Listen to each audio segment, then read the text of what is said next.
අයිබෝවන් අද දවස ඉවර වෙන්න තව හෝරා කීපයයි තියෙන්නේ. හෙට දවස ගැන සැලැස්මක් ඔබට මේ වෙනකොට තියෙනවාද? එහෙම නැත්නම් මේ සති අන්තයේදී ඊළඟ සතිය ගැන ඔබට යම් සැලැස්මක් තියෙනවද?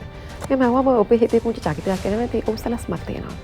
ඔබ හිතනවාද මේ සැලැස්ම ඔබ හිතන විදිහටම ක්‍රියාත්මක කරන්න පුළුවන්කමක් ලැබෙවි කියලා? සමහරවිට වෙන්නත් පුළුවන් නොවෙන්නත් පුළුවන්. මේ කොයි විදිහක වුණත් අපි විශ්වාස කරන්න ඕනේ. අයි බලාපොරොත්තු වෙන්න ඕනේ අපේ සැලැස්ම අපිට අවශ්‍ය විදිහට ක්‍රියාත්මක කරන්න. හැබැයි විවිධ සාධක මත මේ දේවල් වෙනස් වෙන්න පුළුවන්. ඒ වෙනස් වෙන සාධකත් එක්ක වෙනස් වෙන වටපිටාවත් එක්ක ඔබේ සැලැස්ම වෙනස් නොකර හැබැයි මේ ක්‍රියාත්මක කරන ආකාරය වෙනස් කරලා ඔබට ඔබේ සැලැස්ම ජයග්‍රහණය කරන්න පුළුවන්කම ලැබෙනවා. ඉතින් මේ විදිහේ බොහොම ඔබේ ප්‍රාර්ථනා ඉෂ්ට වෙන අලුත් දවසක් හෙට උදා වේවා කියලා ප්‍රාර්ථනා කරමින් අපි සූදානම් දවසේදී හෝප් වැඩසටහන මේ විදිහට ආරම්භ කරන්න. ඔබට මතක ඇති මීට කාලයකට කලින් රූපවාහිනී මාධ්‍ය තුල වෙළඳ දැන්වීමක් ප්‍රචාරය වුණා. සතෙන් සතය රුපියලෙන් රුපියල එකතු කරන්න කියලා. එහෙම නැත්නම් අපිට පිරිමහන්න, එහෙම නැත්නම් අර පිරිමැස්ම එකතු කරන්න, එහෙම නැත්නම් ඉතුරු කරන්න මේ දේවල් කියපො. හැබැයි අද කොනකොට මේක චුට්ටක් වෙනස් කරන්න වෙලා තියෙනවා. සතෙන් සතය රුපියලෙන් රුපියල එකතු කරලා හරියන්නේ නැහැ කියලා ඔබටම හිතනවා ඇති. අද අපිට කියන්න සිද්ධ වෙලා තියෙනවා ඩොලර් එකතු කරන්න කියලා. ඉතින් අපි හිතුවා මේ වෙලාවේ ප්‍රශ්න ගොඩක් තියෙනවා. අර්බුදකාරී තත්ත්වයක් මේ රටේ පැන නැගිලා තියෙනවා ආර්ථිකය පැත්තෙන්. යම් ප්‍රශ්න ගණනාවක් එක්ක අපි කොහොමද අපේ බලාපොරොත්තුවක් එක්ක හෙට දවස ගැන අපි හිතන්නේ? නැත්නම් ඔබ මේ වෙලාවේ ව්‍යාපාරයක් කරන කෙනෙක් නම් ව්‍යාපාරයක් කරන්න බලාපොරොත්තු වෙන කෙනෙක් නම් ඔබේ හෙට දවස ගැන ඔබට තිබෙන බලාපොරොත්තු කොයි වගේද කියලා කතා බහ කරන්න. ඉතින් අද දවසේදී මේකට කතා බහ කරන අපි සම්පත්දායකත්වය ලබා ගත්තා.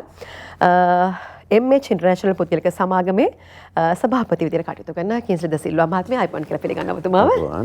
ඒ වගේම අපිත් එක්ක සම්බන්ධ වෙනවා ගුඩ් මාකට්ටේ සම නිර්මාතෘ ඒ වගේ ව්‍යවසායිකා අචලා සමරදිවාකර අයිබෝන් කියලා පිළිගන්නවා. හොඳයි අපි කාන්තාවට මුලින්ම අවස්ථාව දෙමු නේද කින්ස්ලි මහත්මයා. හොඳයි අචලා මම හිතුවා මුලින්ම කතා කරන්න ඔබත් එක්ක. මේ වෙලාවේ ඕනම කෙනෙක් ඕනම ශේෂ්ත්‍රයක සාමාන්‍ය පුරවැසියෙක් හෝ වේවා ඔබලගේ ශ්‍රේෂ්ඨයම කෙනෙක් වෙන්න පුළුවන් මේ වෙන කොයි විදිහේ ශ්‍රේෂ්ඨ කෙනෙක් වුණත් මේ වෙලාවේ හැවුවොත් කොහොමද සැපසනීප කියලා හොඳ උත්තරයක් නොලැබෙන්න පුළුවන් නේ. එහෙම කොට මට අහන්න මේ වෙලාවේ සාධාරණයිද කියලා හිතනවා බිස්නස් කොහොමද කියලා අහන්න. මම හිතා මුලින්ම කතාව විතරින් පටන් ගන්න. හරි මම හිතන්නේ වාසනා මේ වෙලාවේ ඇහුවොත් කොහොමද බිස්නස් හොඳයිද කියලා හැමෝගෙම එන උත්තරේ මම හිතන්නේ ඔබ දන්නවා. ඒ කියන්නේ අමාරු කාලයක් අපි හැමෝටම. අපි ඒක ටීවී එක දැම්මත් අපිට පේනවා, පාරේ අපිට ගියත් පේනවා. අපි දන්නවා මේක අපිට අමාරු කාලයක්. එතකොට මම මෙහෙම කියන්නම් වාසනා මම ව්‍යවසායිකාවක්. අනිත් පැත්තේ මම තරුණ ව්‍යවසායිකාවක්. එතකොට අපේ රටේ නිදහස් අධ්‍යාපනයෙන් ඉගෙනගෙන එතකොට අපි සාමාන්‍යයෙන් කියනවානේ අපි ඉගෙන ගන්නකොට O level කරන්න ශිෂ්‍යත්ව පාස් වෙන්න O level කරන්න හොඳ ඉස්කෝලේකට යන්න උපාධියක් ගන්න අපිට හීන ගොඩාක් දෙනවා අපිට අභියෝග ගොඩක් දෙනවා අපේ අභියෝග දිනලා අඩියෙන් අඩිය ඇවිල්ලා අපි බලාපොරොත්තු වෙන්නේ මොකක්ද අන්තිමේදී අපි හොඳ රස්සාවක් කරන්න හොඳ පවුලක් හදාගන්න රටට වැඩදායි පුරවැසියෙක් වෙන්න එතකොට එහෙම ඇවිල්ලා එක පාරට අපිට තේරුණාම තැනකදී කඩාගෙන වැටෙනවද මේක කඩාගෙන වැටෙන්න යනවදෝ මේක කියලා අපිට වෙන්නේ මොකද ඒකට පොඩ්ඩක් අර අපිව හෙල්ලෙනවා මං හිතන්නේ දැන් අපි හැමෝම ඉන්නේ මේ පොඩ්ඩක් හෙල්ලිලා හැබැයි ඒ හෙල්ලීම මං අඳුර ගන්නවා වාසනා ක්‍රම දෙකකින් එකක් තමයි මේ ගැටලුව මේ මතු පිටින් අපිට පේන එක ඒ කියන්නේ ඔබ ටීවී එක දැම්මහම ටීවී එකේ යන දේවල් ඊට පස්සේ ඔබ පාරට ගියපුවාම පෝලිං මිනිස්සු හරිම ඍණාත්මකයි. ඒගොල්ලන් පුළුවන් තරම් කතා කරන්නේ මොනවා වේද දන්නේ. හිත මොනවා වේද දන්නේ. මගේ දරුවට මොනවා වේද. ඒක අපි මතු පිටින් දකින්න එක. එතකොට මේ මතු පිට ප්‍රශ්නේදී උත්තරේ විදිහට දැනට අපි දකින ඉමීඩියට්ලි ඩොලර් හොයන්න ඕනේ අපි. ඒක තමයි අපිට අපි කතා කරන එක. හැබැයි මේක ඇතුලේ තියෙන තව ලොකු ප්‍රශ්නයක්. එතකොට අපි ඇතුලේ ප්‍රශ්නේ ගත්තාම ඒක මේ අවුරුදු 70ක කාලයක් අපි නිදහසෙන් පස්සේ අපි ගත කරපු ක්‍රමවේදය. එතකොට අපි දන්නවා දේශපාලනික වශයෙන් ගත්තොත් ආණ්ඩු මාරු වෙවි අපේ රටේ දේශපාලනය ගියා. සමාජයත් මේක ගියා, රටත් මේක ගියා. හැබැයි අපි වගේම නිදහස ලැබිලා දියුණු වෙච්ච අපිත් එක්කම නිදහස ලැබිලා අනිත් රටවල් මෙහෙම දියුණුවයි කියන එක කරා යනකොට අපි තාමත් මෙතන අද අපි ඇවිල්ලා මොකද්ද හෙට කරන්න කියලා හෙට තෙල් නැවක් එනකම් බලන් ඉන්න තත්ත්වයට අපි අද ආවා. එතකොට අවුරුදු 70ක් අපිට විවිධ ප්‍රශ්න තිබුණ රටක් හැටියට. ඒ කියන්නේ උදාහරණයක් විදිහට ගත්තහම අපි මේ වාර්ගික යුද්ධ, ඊට පස්සේ අපිට තරුණ කෝලහල, ඊට පස්සේ අපිට සුනාමි. අපි රටක් විදිහට හොඳටම බැට කාලා තියෙනවා. එතකොට මේ කාල සීමාවල් වල හිටපු දේශපාලඥයෝ වෙන්න පුළුවන්, ඒ පිරිස් වෙන්න පුළුවන්. අපිට අද වෙනකොට දැනෙනවා මේ අවුරුදු 70 මොනවද කරේ? රට පාලනය කරේ නැද්ද කියලා අපිට හිතෙනවා. එහෙම හිතන එක සාධාරණයි. මොකද ඒකට හේතුව ඕනම රටක් දියුණු වෙනවා කියලා කියන්නේ පාලකයෙක් කියලා කියන්නේ රටකට විකසනයක් එන්න පුළුවන්. ඒකට අපි ප්ලෑන් කරනවා. අපි ඊට පස්සේ ඒක රටක් ගමන් කරනවා. රටකට නැවියෙක් ඉන්නවා. ඒ නැවියා තමයි රට පදවන්නේ. එතකොට අපිට අවුරුදු 70ක් නැවියෙක් හිටියේ නැද්ද කියන එකට අපිට තියෙනවා. ඒ කියන්නේ අපි මොකද්ද කරේ? පාලකයා එකක් කරා. එයා හොඳට හිටියා. අපිත් ඔහෙ හිටියා. ඕපන් ඉකොනොමි එකක් තිබුණේ. එහෙන් බඩුවා. හරි ෂෝ. හරි ප්‍රශ්නයක් නැහැ කියලා අපි හිටියා. හැබැයි අපි දන්නවා 2019 අපිට ඉස්සේ වෙනකොට අපිට ආවේ ග්ලෝබල් ක්‍රයිසිස් එකක්. එහෙම නැත්නම් ගෝලීය අර්බුදයක්. ඒ කියන්නේ කොවිඩ් වසංගතය. ඒක අපි දන්නවා දැන් අද වෙනකොට ලෝකෙටම තියෙනවා. ඒ කියන්නේ උදාහරණයක් ගත්තාම මේ තියෙන මේ ෆුවල් එහෙමත් නැත්නම් මේ ඉන්ධන අර්බුදය අපිට විතරක් නෙමෙයි අනිත් රටවල් වලටත් තියෙනවා. ඒ හැමෝටම මේක තියෙනවා. හැබැයි අපේ වගේ කඩා වැටෙන්නේ නැති වෙන්න ඒක අල්ලගන්න ඒගොල්ලන්ට සැලැස්මක් එහෙමත් නැත්නම් කලින් සැලසුම් කරපු දේවල් තිබුණා. අපිට ඒක නැති වුණා. එතකොට දැන් අපිට තේරෙනවා අපේ අවුල එහෙමත් නැත්නම් අපේ වැරැද්ද තියෙන්නේ අවුරුදු 70ක ප්‍රශ්නයක් සහ නිවැරදි පාලනයක්, නිවැරදි සැලැස්මක්, නිවැරදි දැක්මක් එක්ක අපි ගියපු නැති එක. මේකට අනිත් පැත්තෙන් වාසනා අපිට අපේ රටවැසියා මේකට වග කියන්න වෙනවා. අපිටත් වග කියා ගන්න වෙනවා. දේශපාලඥයා සියලු දෙනා සහ භූගෝලීය වශයෙන් අපේ පිහිටීම. අපි ඉන්නේ කියන මර්මස්ථානික, ආර්ථික මර්මස්ථානික. එතකොට අපි වටින රටක් ලෝකෙට. මේ ඔක්කොම අභියෝග හැමෝේ තමයි අද අපි මේ වෙනකොට වැටිලා තියෙන තැනට ඇවිල්ලා තියෙන්නේ. එතකොට මේකෙන් අපිට ගොඩ යන්න බැයිද? ඊළඟ ප්‍රශ්නේ ඕක. දැන් ගොඩක් අය මට කතා කරන අය අහන්නේ මොකද වෙන්නේ දන්නේ නැහනේ. හෙට මොනවා වේද දන්නේ නැහැ. ගොඩ යන විදිය කියමු. අපිට කලින් කිසි මාතේ උදාහරණයක්. හරි. හැබැයි මම ඉවර කරන්නම්. අපිට ගොඩ යන්න පුළුවන්. ඒක තමයි බලාපොරොත්තු. මම දැන් මම අද හෝප් කියන වැඩසටහනට ආවෙම නෑ අපිට බලාපොරොත්තුවක් තියෙනවා කියලා කියන්නේ. හොඳයි. ගෙස්ලි මහත්තයා දැන් මේ කතාවත් එක්ක අලුතෙන් බිස්නස් එකක් කරන කෙනෙක් එහෙම නැත්නම් ව්‍යවසායකෙක් හෝ ව්‍යාපාරිකයෙක් අර මම කලින් කිව්වා වගේ අවදානම් ගොඩක් ගන්න කෙනෙක් නේ. සාමාන්‍යයෙන් මේ වෙලාවේ මේ වැඩසටහන බලන සාමාන්‍ය කෙනෙක්ට හිතන්න පුළුවන් මගේ පවුල ගැනයි මට ප්‍රශ්නේ තියෙන්නේ කියලා. එහෙම නැත්නම් මගේ ළඟ ඉන්න 10-15 දෙනෙක් ගැන. හැබැයි ව්‍යවසායකෙක්ට හෝ ව්‍යාපාරිකයෙක්ට මේක එහෙම නෑ. ඔබට තියෙන ලොකු ප්‍රශ්න ගොඩක්. තමන් වගේම තව පවුල් ගණනාවක් තමන් යටතේ සේවය කරන්න වෙන්න පුළුවන්. දැන් මේ පවතින තත්ත්වයත් එක්ක අපිට තියෙනවා බොහොම පොඩි කියලා කියන බර ලොකු ප්‍රශ්න ගොඩක්. විශේෂයෙන් ඔබලගේ පැත්තෙන්. ඔබතුමා අපනයන කරුවෙක් විදියට අවුරුදු 20ක ඇඟලුම් ශේෂ්ත්‍ර හිටපු කෙනෙක් විදියට ප්‍රශ්න නැහැ කියලා කියන්න බෑනේ. ප්‍රශ්න ගොඩක් ඇති. සෑහෙන්න තියෙනවා ප්‍රශ්න වාසනා වෙලා තියෙන්නේ දැන් අචලා කිව්වා වගේ දැන් අපිට නම් විශේෂයෙන්ම ප්‍රශ්නයක් වෙලා තියෙන්නේ මේ ෆ්‍රේට් ෆෝවර්ඩින්. ඒක හිතා ගන්න බැරි විදියට දැන් ගණන් ගිහිල්ලා තියෙන්නේ. ඉතින් එතන තමයි අපේ පැත්තෙන් තියෙන්නේ. එතකොට මේ ලංකාව දැන් තියෙන තත්ත්වයේ හැටියට අපිට ඩොලර්ස් නැහැ බඩු ගේන්න. රයිට්. එතකොට බැංකුවට දැන් අද දවසේ මගේ බඩු වගේක් ගේන්න දැන් ගෙවන්න තිබ්බ දැන් දවස් 3ක් වෙනවා. රයිට්. දැන් අපිට අපේ ඩොලර්ස් තියාගෙන අපිට ගෙවන්න විදියක් නැහැ. මොකද ලංකාවට ඇත්තටම නැති හින්දා. රයිට්. ඉතින් මේක මේ නිවැරදි කළමනාකරණයක් නැතිකමත් හරිහමං පාලනයක් නැතිකමත් හින්දා තමයි ඇත්තටම මේ දේ වුනේ. හරි. ඒ කියන්නේ අපි යුද්ධ කරන කාලේ වුණත් මේ LTT එක තියෙන කාලේ වුණත් අපි හරියට බිස්නස් එකක් කරගෙන හිටියා. අපිට හොඳ බිස්නස් එකක් තිබ්බා ඒ කාලෙත්. ඉතින් මේ ඒ වුණාට දැන් මේ යුද්ධය ඉවර වෙලා ඒ තියෙන වියදනුත් නැතුව ඒ කිසිම දෙයක් නැතුව දැන් අපිට ගන්න දෙයක් නැහැ. මේ බිස්නස් එකක්වත් කරගන්න බෑ. මේ මිනිස්සු ඔක්කොම හිර වෙලා ඉන්නේ. රයිට්. දැන් අපි කම්පැනි එකක් හැටියට ව්‍යාපාරයක් හැටියට අපි දැන් මේ වෙලාවේ අපිට එච්චර ලොකු ප්‍රශ්නයක් එන්නේ නැහැ. මොකද අපි බංග්ලාදේශුයි ඉන්දියායි පාකිස්තානුයි මේ රටවලුත් එක්කත් අපි ව්‍යාපාර කටයුතු කරන හින්දා. දකුණු ආසියාතික රටවල්. ආසියාතික රටවල් එක්ක. හැබැයි ලංකාවේ දැන් අපි දන්නේ නැහැ ඊළඟ මාස තුනට මොනවද වෙන්නේ කියලා. දැන් අද පාර්ලිමේන්තු එකේදී කිංස් නෙල්සන් මන්ත්‍රීතුමා මේක ගෙනාවා. මේක ගැන කතා කරා. මොකද මේ ඇඟලුම් ශාස්ත්‍රයේ ඉන්න අපේ බයස්ලා කන්ටේනර් නැහැ කියන කාරණාවනේ. ලියුමක් ඒගොල්ලෝ ඉවලා තියෙනවා ඔක්කොටම මොකද්ද ඉස්සරහට කරන්නේ? ඔයගලන්ගේ ප්ලෑන් එක මොකද්ද? මේ ෂිප්මන්ට්ස් කරන්න පුළුවන්ද? මේ ව්‍යාපාර කටයුතු කරන්න පුළුවන්ද? ඉස්සරහට කරගෙන යන්න පුළුවන්ද කියලා. ඉතින් ඒකට කොහොමද අපි උත්තරයක් දෙන්නේ? ඒකට උත්තරයක් එහෙම දෙන්න විදියක් නැහැ දැනට. මොකද අපි දන්නේ නැහැ ඇත්තටම හෙට වෙනකොට මේ කියන විදිහට පෙට්‍රල් හම්බ වෙනවද ඩීසල් හම්බ වෙනවද මේ දේවල් අපි දන්නේ නැහැ. ඉතින් එහෙම අපිට හරියම දැනුමක් නැතුව අපිට ඉස්සරහ ගැන ප්ලෑන් කරන්න විදියක් නැතුව දැන් මේ ඉන්නේ. මේ ප්‍රශ්නේ තියෙන්නේ ඒකයි. රයිට්. ඉතින් ඔක්කොටම ඉස්සෙල්ලා මේ අපේ දේශපාලන නායකයෝ මේගොල්ලෝ ඔක්කොම හරියමං මාර්ගයකට ඇවිල්ලා මේගොල්ලෝ අපිට දැනුම් දෙන්න ඕනේ මොනවද මේගොල්ලෝ කරන්න හදන්නේ කියලා. මේගොල්ලෝ එක කට්ටියක් හැටියට එන්න ඕනේ. මම දැන් දැක්ක අගමැතිතුමා නම් දැන් කීප සැරයක්ම කතා කරලා කියනවා මේ කට්ටියට එකතු වෙලා වැඩක් කරමු කියලා. ඉතින් මේක හැබැයි පාර්ලිමේන්තු එකේ යන ඩිස්කෂන් එක බැලුවාම මේවා වෙනවද කියලා අපිට හිතා ගන්න බෑ. ඉතින් ඇත්තටම මේ දේවල් ඕනේ අපිට. ඒගොල්ලන්ගේ ඒ නිවැරදි පිළිවෙලක් ඒගොල්ලෝ අපිට කියන්නේ නැතුව අපිට ව්‍යාපාරිකයෝ හැටියට අපිට කන්ෆර්මේෂන්ස් දෙන්න බෑ අපේ බයස්ලට.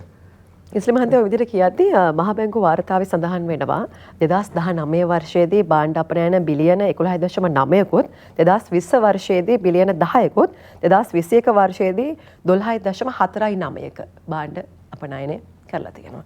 තුර සේවා අපනයනය කරලා තියෙනවා. ඒ විදිහටම 2019 බිලියන 7.44කුත් ඒ වගේම 2020 බිලියන 4කුත් 2021 දී බිලියන 2.4කුත්. ඉතින් ඒක තමයි කියන්නේ. එන්න මේක ගොඩ යන පාටක් නෑ. ඉතින් මේ අපිට ඩොලර්ස් හම්බ වෙන්නේ ඇඟලුම් ශාස්ත්‍රයෙන්. ඊට පස්සේ සංචාරක ශාස්ත්‍රයෙන්. තේ රබර් ඔය විදිහට යන්නේ. රයිට්. එතකොට දැන් ඇඟලුම් ශාස්ත්‍රයටත් දැන් මේක හින්දා මේ ප්‍රශ්න හින්දා අපිට බඩු ටික දී ගන්න විදිහක් නැහැ වෙලාවට මේ ප්‍රශ්නත් එක්ක ඒක දැන් එන්නෙන් අඩු වෙනවා. සංචාරක ක්ෂේත්‍රය ඇත්තටම නැහැ. රයිට්. එතකොට තේත් නැහනේ මේ වාසන. රයිට්. මේ පෝර ටික දී ගන්න බැරි වෙච්ච හින්දා නේ. එතකොට ඒකත් එතනත් අඩුපාඩුවක් තියෙනවා. ඉතින් දැන් අපි කොහෙන්ද මේ ඩොලර්ස් හොයන්නේ? දැන් ඔබතුමා අපනයනකරුවෙක් විදියට දැන් ඔබතුමාගේ බිස්නස් එක ගොඩ දාගන්න ඔබතුමාගේ ළඟ සැලැස්මක් තියෙන්න ඕනේ. අපි කැමති ඒකත් මේ වෙලාවේ අහන්න. දැන් මේ වෙලාවේ මේ තියෙන ප්‍රශ්නත් එක ඔබතුමා මොන හරි උත්තර ටිකක් මේ කෙටි කාලිනව හරි යොදා ගත්තද මේක කරගෙන යන්න? ඇත්තටම වාසන අපි ඉස්සෙල්ලම කරපු දේ තමයි අපේ වියදම් අඩු කරපු එක. හරි. අපි බැලුවා මොනවද කොහෙන්ද කරන්න පුළුවන් කියලා අපේ ස්ටාෆ් එක පැත්තෙන්ද අපේ පර්සනල් පැත්තෙන්ද කම්පැනික පැත්තෙන්ද එතකොට මේ අඩු කරගන්න පුළුවන් හැම පැත්තක්ම බලලා අපි ඒ දේවල් ඔක්කොම අඩු කරා. අයින් කරලා දාන්න පුළුවන් දේවල් එහෙමම අයින් කරලා දැම්මා. රයිට්. දැන් මම සාමාන්‍යයෙන් බංග්ලාදේශ් වලට විසිට් කරනවා හැම මාසෙකටම සැරයක්.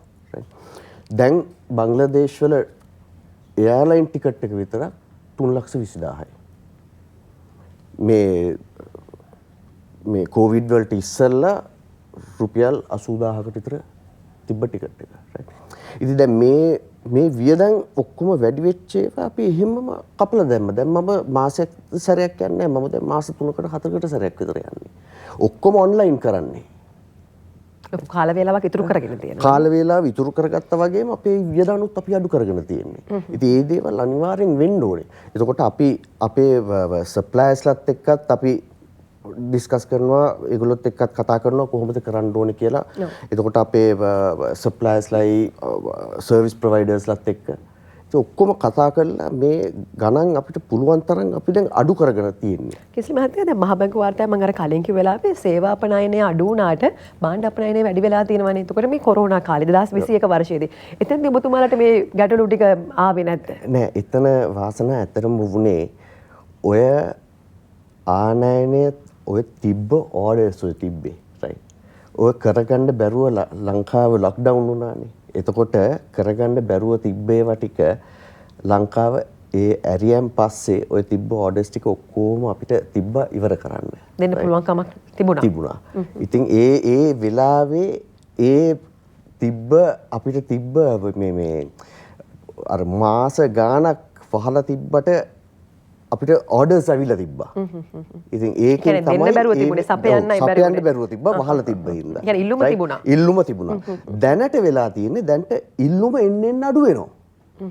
ඒ මොකද මේගොල්ලන්ට දැන් ෂුවර් එකක් නැහැ. දැන් මේ ඉන්ටර්නැෂනල් මාකට් එක වැඩ කරනකොට ඒගොල්ලොන්ට දැන් අපේ ඇඟලුම් ශාස්ත්‍රයේ විශේෂයෙන්ම ගත්තොතින් අපේ සීසන්ස් තියෙන්නේ.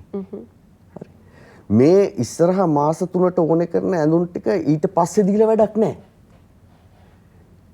ඉතින් ඒකින්ද ඒගොල්ලන්ට ඒගොල්ලන්ගේ ස්ටෝර් එකට ඒගොල්ලෝ දාන්න ඕනේ. ඒගොල්ලන්ගේ ඒ කඩ කාමරේට ඒගොල්ලෝ ඇඳුම් අපි දෙන ඇඳුම් ටික දාන්න ඕනේ. නැත්තම් කඩ කාමරේ හිස් වෙනවා. ඉතින් ඒකින්ද දැන් වෙන්නේ මේ අපිට එන ඕඩර්ස් අපිට එන මේ ඇනෝම් ඔක්කොම එක්කෝ ඉන්දියාවට යනවා නැත්තම් බංග්ලාදේශ වලට යනවා. ඒ මොකද ඒගොල්ලෝ කරගෙන යනවා. මම අර වාට කලින් කිව්වා වගේ වාසනා දැන් මේ කොවිඩ් හින්දා අපි දැන් කොච්චර කිව්වත් අපි ඇත්තටම මේ අනවශ්‍ය වැහිල්ලක් වහලා තිබ්බේ රට. ඇත්තටම මේක උමනාවක් තිබ්බේ නෑ මේ විදිහට වහන්න. දැන් බංග්ලාදේශ ගත්තොත් කොවිඩ් කාලේ අප්‍රේල් මාසේ විතරයි වහලා තිබ්බේ. ඒගොල්ලන්ගේ අප්‍රේල් මාසේ විතරයි වහලා තිබ්බේ. ඉතුරු මාස හැම එකක්ම දිග්ගටම වැඩ කරගෙන ගියා. කොච්චර කොවිඩ් මරණ වැඩි වුණත් ඉන්ෆෙක්ෂන්ස් වැඩි වුණත් ඒගොල්ලෝ ඒ කාර්ය දිගටම කරගෙන ගියා. රයිට්. ඒ මොකද ඒ රටවල් වල මේ මිනිස්සුන්ට උමනාවක් තිබ්බා. ඒගොල්ලෝ ඒ රස්සාවක් කරොත් තමයි ඒගොල්ලන්ට ඒ සල්ලි හම්බ වෙන්නේ. රයිට්. අපේ ලංකාවේ බලන්න. හරි. අපේ මානසිකත්වය කොහොමද කියලා කල්පනා කරලා බලන්න. අපි හිතන්නේ මෙහෙ වැඩ කරන අය බලන්නේ කොහොමද ගෙදර ඉඳන් හම්බ කරන්නේ කියලා. රයිට්. ඒක නෙමෙයි වෙන්න ඕනේ. රයිට්. අපි ව්‍යවසායකයෝ entrepreneurs කියන්නේ එක ජාතිය අය ඉන්නවා. රයිට්. එක ජාතියක් අපිට කොයි වෙලාවකවත් කියන්න බෑ entrepreneur කෙනෙක් කියන්නේ ව්‍යවසායකයෙක් කියන්නේ මේ වගේ කෙනෙක් කියලා. ඒගොල්ලෝ වෙන ජාතියේ ඉන්නවා කට්ටිය. හැබැයි අපිට ඔක්කොටම ඕනේ අපි යම්කිසි ඉන්වෙස්ට්මන්ට් එකක් කරලා තියෙනවා නම් අපි ඒකෙන් අපේ ඉන්කම් එකක් අපි ගන්න ඕනේ. රයිට්. ඉතින් ඒ දේ ගන්න බෑ අපිට අපේ වැඩ කරන මිනිස්සු ගෙවල් වල ඉඳලා. ඉතින් රටක් හැටියට අපි කොහොමද ඉස්සරහට යන්නේ?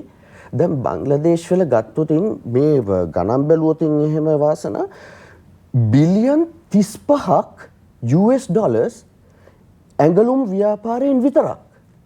බිලියන් 35ක්. අපේ බිලියන් 5ක් මේ හම්බ කරන්න අපි try කරනවා තාම.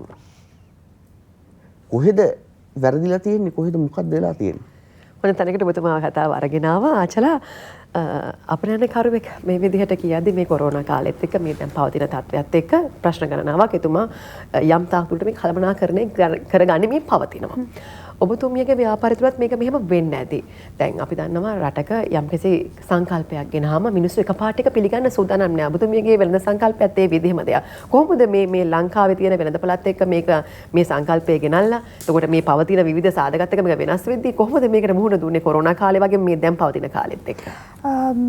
මෙහෙම කියන්නම්. මං හිතනවා සංකල්පය මොකක්ද කියලා මං කිව්වට කමක් නෑ කියලා. ඒක good market කියන සංකල්පයක සමාජ ව්‍යාපාරයක්. මම මේ entrepreneur කෙනෙක් වුණාට ඒක අපි හැදුවේ වේදිකාවක් විදිහට තවත් entrepreneurs 100,000 ගානකට මේක හරහා එළියට එන්න. අවස්ථාවක් දුන්නා. අපි ඒක හදන්න හේතුවත් අපි දන්නවා එතකොට 2012 තමයි අපි ඒක හැදුවේ. එතකොට ඒ හදන්න හේතුව යුද්ධය ඉවර වෙලා රට ආයර ආර්ථිකමය මාවතකට යොමු වෙච්ච කාලේ. එතකොට අපි හිතුවා. එතකොට මම මීටත් වඩා තරුණයි. කියන්නේ අවුරුදු 20 ගණන් වල කෙනෙක්.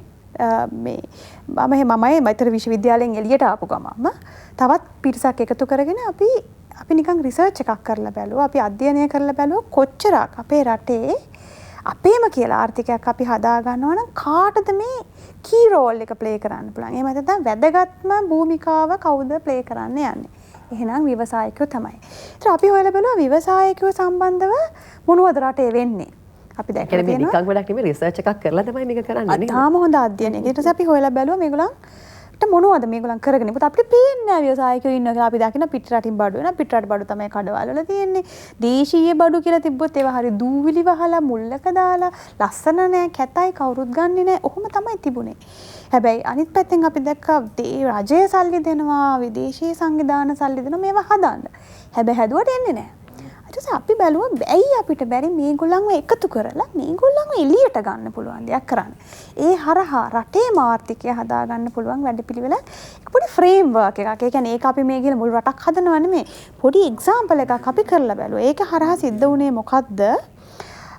මේ අපේ ගමේ වැටිලා යන කොස් ටිකට අපේ තියෙන දේශීය පලා වර්ග ටිකට එහෙමත් නැත්නම් අපි දන්නවා ඖෂධ වර්ග අපිට මොනවද වාසනා මේ රටේ කරන්න බැරි මේක අපි ඉන්නේ රත්තරන් ගොඩක් උඩ අපිට ක්ලයිමේට් කියලා මේ අපිට තියෙන ඍතු දෙකයි එක්ක වැස්ස එක්ක අවුව අපිට ප්‍රශ්න තියෙනවා හැබැයි අපි 2012 කරේ අර පුංචිවට ගමේ කොස්ස හදපු ඉදලා හදපු මිනිස්සයාව එළියට අරගෙන අපිට ප්ලාස්ටික් එපා අපේ වෙනුවට අනාගතේ එන්න පුළුවන් ප්‍රශ්න. ඒ කියන්නේ මේ ප්‍රශ්න මේවා ප්‍රශ්න නෙමෙයි ඉස්සරහට එන ප්‍රශ්න හරියට බැලුවොත්. අපි කතා කරනවා climate change ගැන. ඒවා අපිට control කරන්න බැරි ප්‍රශ්න. ලෝකෙ මුණ දෙන්න plan කරන ඒවා. එතකොට අපි එතනට යන්න පුළුවන් ව්‍යවසායකයෝ හැදුවා. අපි ඉතින් ඒගොල්ලන්ව ගෙනල්ලා ඒගොල්ලන්ගේ නිෂ්පාදන වලට ප්‍රමිතියක් දීලා විදේශීය වෙළඳපොළට ගෙනියන්න පුළුවන් මට්ටමේ ව්‍යවසායකයෝ 32ක් හිටියා.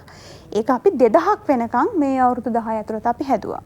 අද ගුඩ් මාකට් කිව්වොත් විශේෂයෙන්ම සංචාරකයෝ වැඩිපුරම එන තැනක් ලංකාවේ ඩොලර් ගේනවා සහ ඒ ව්‍යවසායකයෝ ගමෙන් අපි හෙමීට මාකට් එකකට දාලා ඒ හරහා අපි සුපර් මාකට්ස් වලට දාලා ඒ හරහා දෙනකොට ඒගොල්ලන් විදේශ රටවල් වලට ඒගොල්ලන්ගේ නිෂ්පාදනය යවනවා.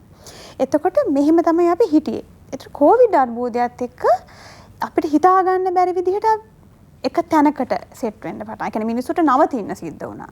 ඒ නැවතීමේදී සිද්ධ වුණේ මොකද්ද? අර සාමාන්‍යයෙන් එළියට ගිහිල්ලා වැඩ කරන කෙනාට හැබැයි අපි විවසායකෙන්ට කිව්වා පුළුවන් තරම් හරි. අපි ඒකට දැන් ඇඩැප්ට් වෙමු. මොකද අපි මේ වගේ අර්බුද වෙලාවක තියෙන පළවෙනිම දේ තමයි වාසනාව අපි ඒකට අනුගත වෙන එක. ඒකට ඇඩැප්ට් වෙන එක. ඒකට ඒකට අපි ඇඩැප්ට් වුණොත් අපිට පුළුවන් මේ ප්‍රශ්නේ හොයාගන්න. ඉතින් අපි කරේ මොකද්ද? විවසායකයෝ කොළඹට ඇවිල්ලා බඩු විකුණනවා වෙනුවට අපි හෙමීට ගම ඇතුලේ ඒගොල්ලන්ට හදන්න පුළුවන් මාකට්ස් හැදුවා.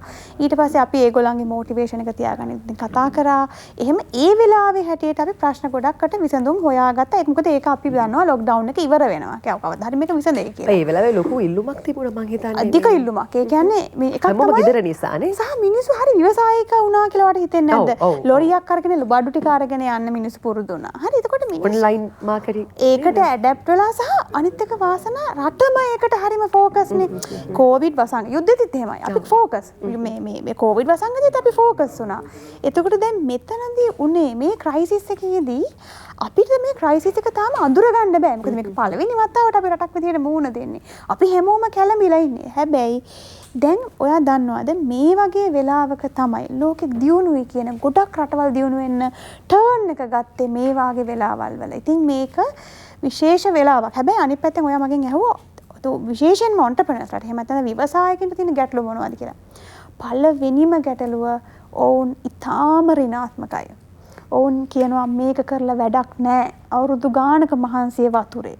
ඉතින් මේ ඍණාත්මකකම ධනාත්මක කරගන්න එක තමයි පළවෙනිම දේ. දෙවෙනි එක තමයි ඔය විශ්වාස කරන්න වාසනාව අපි රටක් විදිහට විවසායකයෝ හදන්න ඕන කරන පරිසරය හදලා තිබුණේ. අපි කියනවා ඒකට ඉකෝසිස්ටම් එක කියලා.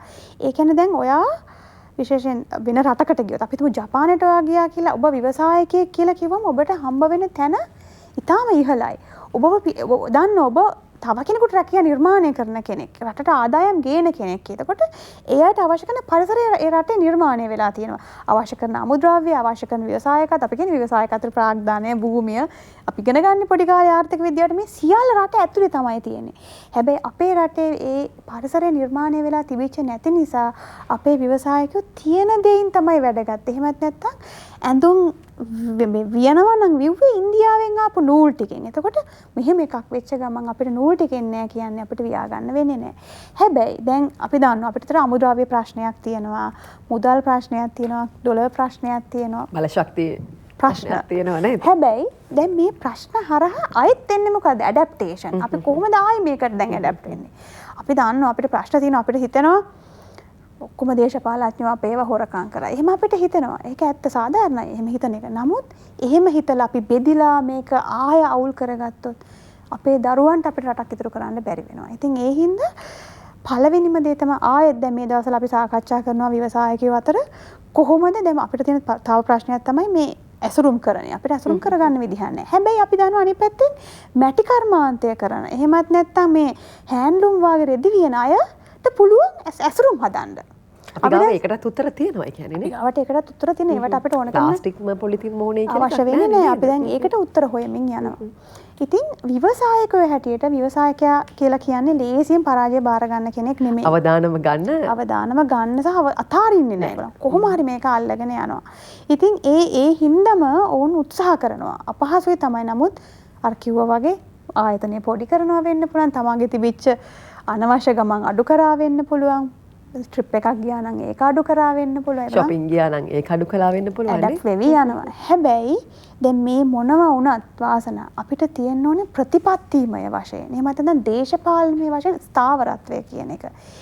ඒක පිළිහිටවන එක තමයි ඊටාම වැදගත්. මම හිතන්නේ කින්ස්ලි පැහැදිලිව කිව්වා අපි බලාගෙන ඉන්නවා පාර්ලිමේන්තුව දිහා. ඉක්මනින් උත්තරයක් එයි කියලා. මොකද අපිට නැත්තෙම කාලය. අපි දන්නවා ඩොලර් ගේන්න අපිට නැත්තෙම කාලේ ඉක්මනින් අපි මේවට උත්තර හොයා ගන්න ඕනේ. ඉතින් අපි ව්‍යවසායකයෝ හැටියට ඉල්ලා හිටින්නේ ඉක්මනට ගන්න තීරණ ගන්න. එක දවසක් පාර්ලිමේන්තුව කරන්නත් අපිනේ සල්ලි ගෙවන්නේ. එතකොට අපිට ඕනේ පාර්ලිමේන්තුවෙන් හරි හමං සැලැස්මක්, හරි හමං ප්ලෑන් එකක්, ස්ට්‍රැටජික් ප්ලෑන් එකක්. අපිට එළියට ආවොත් අපි හැමෝටම පුළුවන් යුද්ධ කාලේ අපි ෆෝකස් වුණා වගේ මේකටත් ෆෝකස් වෙන්න. ෆෝකස් වෙලා ජපානි මිනිස්සු මැරෙනවා වැඩියෙන් වැඩ කරලා. අපේ රටේ මිනිස්සු කොරියාවට ගියපුවාම වැඩියෙන් වැඩ කරනවා. මොකද පැය ගානට ගෙවන්නේ. අපි වැඩ කරන්න ලෑස්ති જાතියක්. අපිට වැඩ කරන්න පුළුවන්. ළමයි පාරට වෙලා බෝඩ් එකක් හිට අල්ලගෙන වැස්සේ තෙමෙනවා නම් ඒ ළමයාගේ ගට් ෆීලිං එකම ඇති. මේකට කන්වර්ට් කරගන්න බැරි නෑ. එකම දේ උඩ මොරාල් එක හරියට දෙනවා නම්, හරි ප්ලෑන් එකක් දෙනවා නම්, විශ්වාස කරන්න පුළුවන් නම් අපිට මේක ගොඩ දාගන්න පුළුවන්. දැන් අචලත් ඒ වගේම කිස්ලි මහත්තයාත් මේ කතාව බොහොම හොඳ තැනකට අරගෙන ආවා. අපේ පාලනයෙන් ගිලිහෙන තැන් තියෙනවා සමහර අවස්ථාවලදී. යම් හේතු සාධක මත අපිට ඒ දේවල් පාලනය කරන්න බැරි වෙනවා. මම අර කලින් වැඩසටහන ආරම්භයේදී ඔබට කිව්වා අපේ සැලැස්ම ක්‍රියාත්මක කරන්න යෑමේදී අපිට සමහරක් විට ඒ ප්ලෑන් එකට යන්න බැරි වෙන්න පුළුවන්. ඒ ප්ලෑන් එක අසාර්ථක වෙන්න පුළුවන් විවිධ සාධක මත අපිට තියෙනවා තව අකුරු ගණනාවක් B C D E F G ඕන තරම් සැලැස්මක් තියෙනවා. ඔබයි කල්පනා කරන්න ඕනේ මම මොකද දැන් මේ වෙලාවේ කරන්න ඕනේ කියලා. අපි තව දේවල් කතා බහ කරමු. විසුද්ධානම් ඊට කලින් ප්‍රධාන පාලක මැදිරියට ගෙනෙයි. මේ වන විට ඔබ මාධ්‍ය අරගෙන බලුවොත් මුද්‍රිත මාධ්‍ය ඒ වගේම ජන මාධ්‍ය මේ හැමදේම විද්‍යුත් මාධ්‍ය මේ හැම දෙයක් තුළින්ම සමාජ මාධ්‍යත් එක්ක ටිකක් වැඩිපුර ඉන්න කෙනෙක් වෙන්න පුළුවන්. ඒ නිසා මම මේ මිලකට කියන කාරණාව බොහොම හොඳින් දන්න කෙනෙක් වෙන්න පුළුවන්. කිසිලි මහත්මයා ඔබතුමාට කලින් කිව්වනේ බංග්ලාදේශය ගැන මේ කාරණාවේදී ඔබට මතක ඇති ප්‍රස්ථාරයක් ගියා සමාජ මාධ්‍ය ඔස්සේ දකුණු ආසියාවේ කලාපීය රටවල් වල විදේශ සංචිත සම්බන්ධයෙන් ලංකාව ගැනත් මේක බොහොම හොඳ අපූර්ව ප්‍රස්ථාරයකින් අපිට පැහැදිලි කරලා තිබ්බා. ඒකේ තිබුණේ අපි 2019 වෙනකොට ශ්‍රී ලංකාවේ විදේශ සංචිත ඩොලර් මිලියන 7642ක් කියලා. 2021 අවසානයේදී ඩොලර් මිලියන 1579ක් කියලා. ඒතර මේ ප්‍රස්ථාරය අපි හරි ලස්සනට පැහැදිලි කළා. අපි 79% විතර ගත්තොත් අඩු වෙලා ප්‍රස්ථාරය අනිත් පැත්තට පල්ලෙහාට තමයි තිරස්සතව මේක අපිට දක්වලා තිබ්බේ ඍණ ගාණක් විදිහට මේක අඩු වෙලා කියලා. හැබැයි දකුණු ආසියාවේ ඔබතුමාර කලින් කිව්වා වගේ දකුණු ආසියාවේ රටවල් ටික අරගෙන බැලුවාම බංග්ලාදේශය තමයි හොඳටම ඒ කියන්නේ 41ක ප්‍රතිශතයකින් තමන්ගේ විදේශ සංචිත ඉහළ දාගෙන තියෙන්නේ මේ කොරෝනා කාලෙත් එක්ක. ඔබතුමාර කලින් කිව්වා ඔබතුමාගේ ව්‍යාපාර ස්ථානයක් තියෙනවා බංග්ලාදේශයේ. මේ මෙතෙන්දී අපිට මේ දේ කරගන්න බැරි වුණු බංග්ලාදේශ විදේශ සංචිත පවත්වාගෙන යෑමේ තිබෙන මේ මොකක්ද අපිට මේක කරගන්න බැරි වුණේ කියලා ඔබතුමා හිතන්නේ මොකක්ද අපේ ගැටලුව?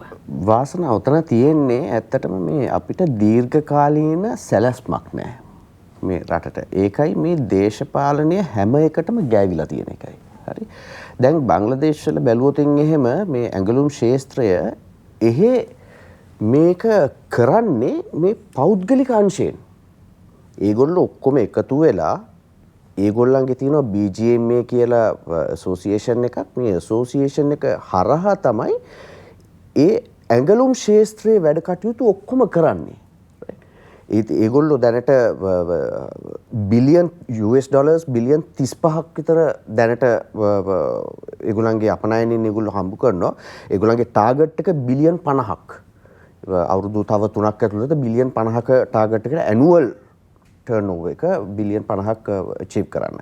ඉතින් මේ BGMA එක මේ පෞද්ගලික ආයතනවල හිමිකරුවන්ගේ එකතුව මේ ඇසෝසියේෂන් එක මේගොල්ලෝ තමයි මේ ශේත්‍රයේ ගෙනියන්නේ. මොන ආණ්ඩුවාවත් මොන අගමැතියාවත් මොන ජනාධිපතියාවත් ඒගොල්ලන්ගේ සැලැස්ම වෙනස් වෙන්නේ නැහැ. ප්‍රතිපත්ති වෙනස් වෙන්නේ නැහැ. ඒගොල්ලන්ගේ තියෙනවා long short term medium term long term කියලා කෙටි කාලීන මධ්‍ය කාලීන දීර්ඝ කාලීන සැලැස්ම. ඒ සැලැස්ම වල අනුව තමයි ඒගොල්ලෝ වැඩ කරන්නේ. දැන් ඔය බංග්ලාදේශ වල අපේ මේ ශේත්‍රය ගැන ගත්තොතින් අපේ ලංකාවේ හිටපු මිනිස්සු තමයි ඔය බංග්ලාදේශ වලට ගිහිල්ලා මේ කටයුතු ඔක්කොම පටන් ගත්තේ. හරි. අදටත් අපේ ලංකාවේ අය 7000ක් 8000ක් වැඩ කරනවා බංග්ලාදේශ වල. මේ පොඩි මේ පොසිෂන්ස් වල නෙමෙයි ඔක්කොම ලොකුම පොසිෂන්ස් වල වැඩ කරන්නේ. ඉතින් මේගොල්ලෝ තමයි මේ සෙක්ටර් එක මේ බංග්ලාදේශ වල ගෙනියන්නේ. හරි. ඒකින්ද අපිට ලංකාවේ මිනිස්සු හැටියට ලොකු පිළිගැනීමක් තියෙනවා බංග්ලාදේශ වල. ඉතින් දැන් මම කියන්නේ අපිට මේ රටේ වුණත් අපේ ව්‍යාපාරිකයෝ වේවා ව්‍යවසායකයෝ වේවා කවුරු වුණත් අපිට තියෙන්න ඕනේ අපේ ප්ලෑන් එකක් අපි මොනවද කරන්න කියලා. මේ දේශපාලකයෝ ගාව ගන්න නරකයි. අපේ බිස්නස් වලට. ඒ මිනිස්සු එනවා අවුරුදු 5ක් ඉන්නවා යනවා තව කට්ටියක් එනවා. එතකොට ඒ පස්සේ එන කට්ටියගේ ideas වෙනස්. ඒගොල්ලෝ හිතන විදිය වෙනස්. ඒගොල්ලන්ගේ වෙනම කට්ටියක් ඉන්නවා. ඒකින්ද මේ කවදාවත් මේ වැඩක් හරියට වෙන්නේ නැහැ. ඒක නෙමෙයි අපේ තියෙන්න ඕනේ ඒ කෙටි කාලීන මධ්‍ය කාලීන දීර්ඝ කාලීන කියලා සැලැස්මවල් තියෙන්න ඕනේ. ඒක මේ ආණ්ඩුවක් හැටියට ඒ දේවල් ඇති කරන්න පුළුවන් නම් ඒක හුඟක් හොඳයි. හරි මම දැක්ක මේ රනිල් වික්‍රමසිංහ මහත්තයා කියලා තියෙනවා මේ අපේ රටටත් ඒ වගේ සැලැස්මක් ඕනේ කියලා. මොන ආණ්ඩුවාවත් මේ තියෙන සංවර්ධන සැලැස්ම වලද ඒගොල්ලෝ රටක් වෙනුවෙන් ඕනේ කරන දේවල් වෙනස් වෙන්නේ නැතුව ආණ්ඩුව අර තිබ්බ ප්ලෑන් එකේ හැටියට කරගෙන යන. ඉතින් ඒ දේවල් ඕනේ. දැන් අනිත් එක දැන් බංග්ලාදේශුයි ලංකාවයි බැලුවාම එහි රාජ්‍ය සේවය ඒක දූෂිත නෑ කියනවා නෙමෙයි මම. ඒක යම් තාක් දුරකට තියෙනවා. හැබැයි වැඩක් කරගන්න පුළුවන්. දැන් ලංකාවේ බලන්න අපි වැඩක් කරගන්න රාජ්‍ය ආයතනයකට යන්න. මේ රාජ්‍ය ආයතන වලට බයිනවා නෙමෙයි. මේ වෙලා තියෙන මේ සිස්ටම් එක. මේ සිස්ටම් එක වෙනස් කරන්න ඕනේ. මේක වෙනස් කරන්න මම හිතන්නේ මේ දැන් අපිට මේ එකපාරටම ඇවිල්ලා මේක වෙනස් කරන්න පුළුවන් වෙයි කියලා. මේක වෙනස් කරන්න ඕනේ අපි අධ්‍යාපන මේ සිස්ටම් එකේ ඉඳන්ම අධ්‍යාපනයේ ඉඳන්ම වෙනස් කරන්න ඕනේ. මේ පොඩි කාලේ ඉඳන්ම වෙනස් කරන්න ඕනේ මේක. නැත්තම් මේ දැන් මේ එකපාරට මේ මිනිස්සුන්ට කියලා මේක වෙනස් කරන්න බෑ. ඉතින් අපිට මේ රාජ්‍ය ආයතනයකට ගියාම තියෙන වැඩක් කරගන්න පුළුවන්ද කෙටි කාලයක් ඇතුළත? කී දෙනෙක් හම්බ වෙන්න ඕනේද? රයිට්.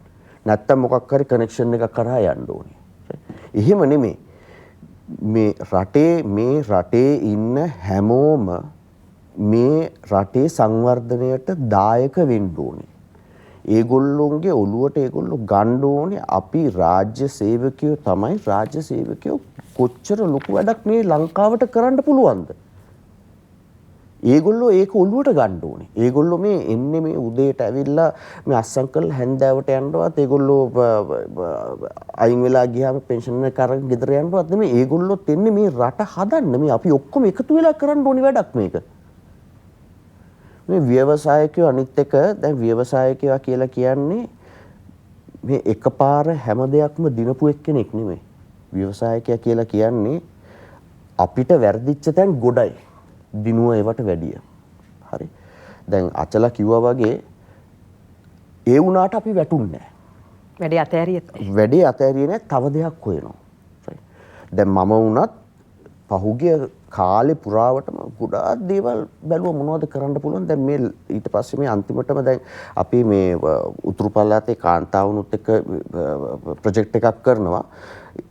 ඒතන අපිට පේනවා මේ පොටෙන්ෂල් එකක් තියෙනවා වැඩක් කරන්න කියලා. ඉතින් දැන් අපි හැමතිස්සෙම මොකක් හරි දෙයක් කරන්න හොයන්නේ. නිකන් ඉන්න කැමති නෑ. ඉතින් ඒක මේ ඕවරෝල් ඔක්කොම තේරුම් ගන්න ඕනේ. දැන් බලන්න සංචාරක ශාස්ත්‍රයේ ලක්ෂ 4කට වැඩි ප්‍රමාණයක් ඉන්නව රස්සාව කරනවා. අපි ඇඟලුම් ශාස්ත්‍රයේ direct and indirect right ඒ දෙකේම ඉන්නව ලක්ෂ 10කට වැඩි කොටසක්.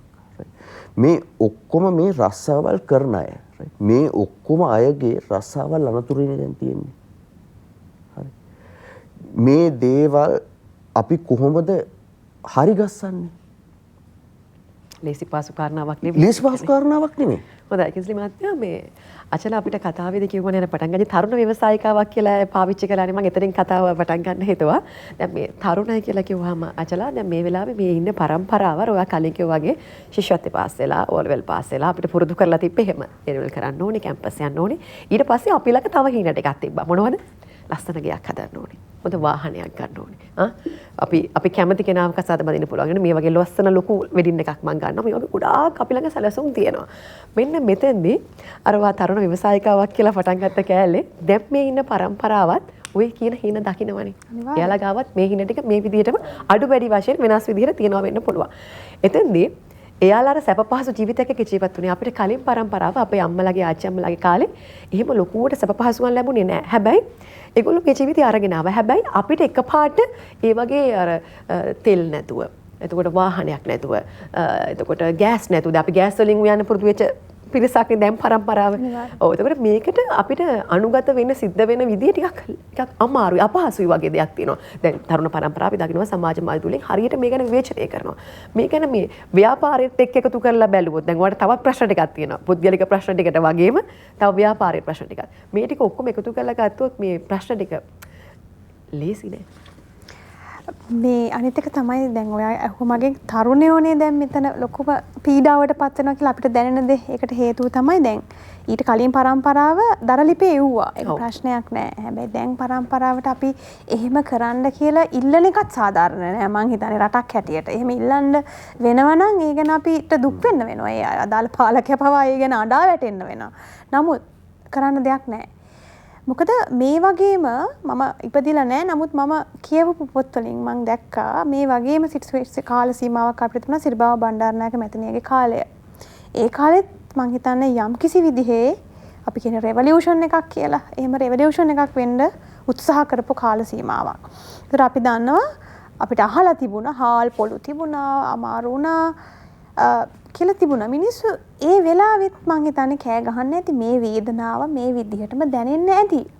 හැබැයි දැන් අද ඊට දශක කීපයක් ගිහින් අපි හැරිලා කියනවා අපරාධනේ අම්මලා ඒ කාලේ කැප කරලා ඒක කරා නම් අද අපිත් සිංගප්පූරු වලට එහා ගිහින් කියලා. එහෙම හිතෙනවා.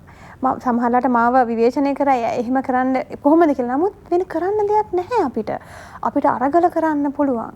අපිට කෑ ගහන්න පුළුවන්. අපිට සමාජ මාධ්‍ය ලියන්න පුළුවන්. මේ මොනවා ලියුවත් කිව්වත් කරත් විසඳුමක් නැහැ. ඩොලර් හම්බ වෙන්නේ නැහැ අපි නිකන් හිටියොත් කියව. අපිට මේකට වැඩ කරන්න සිද්ධ වෙනවා. මම මෙහෙම දෙයක් කියන්නම්.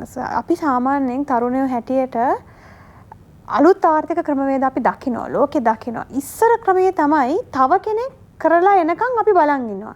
ඒ අනුකරණය කරන්නනේ කොපි කරන්නේද? නැහැ. ඒ කියන්නේ අපි අපේ ඒ කියන්නේ දැන් ජනාධිපතිතුමා මොකක් හරි තීරණයක් අරන් කරයි.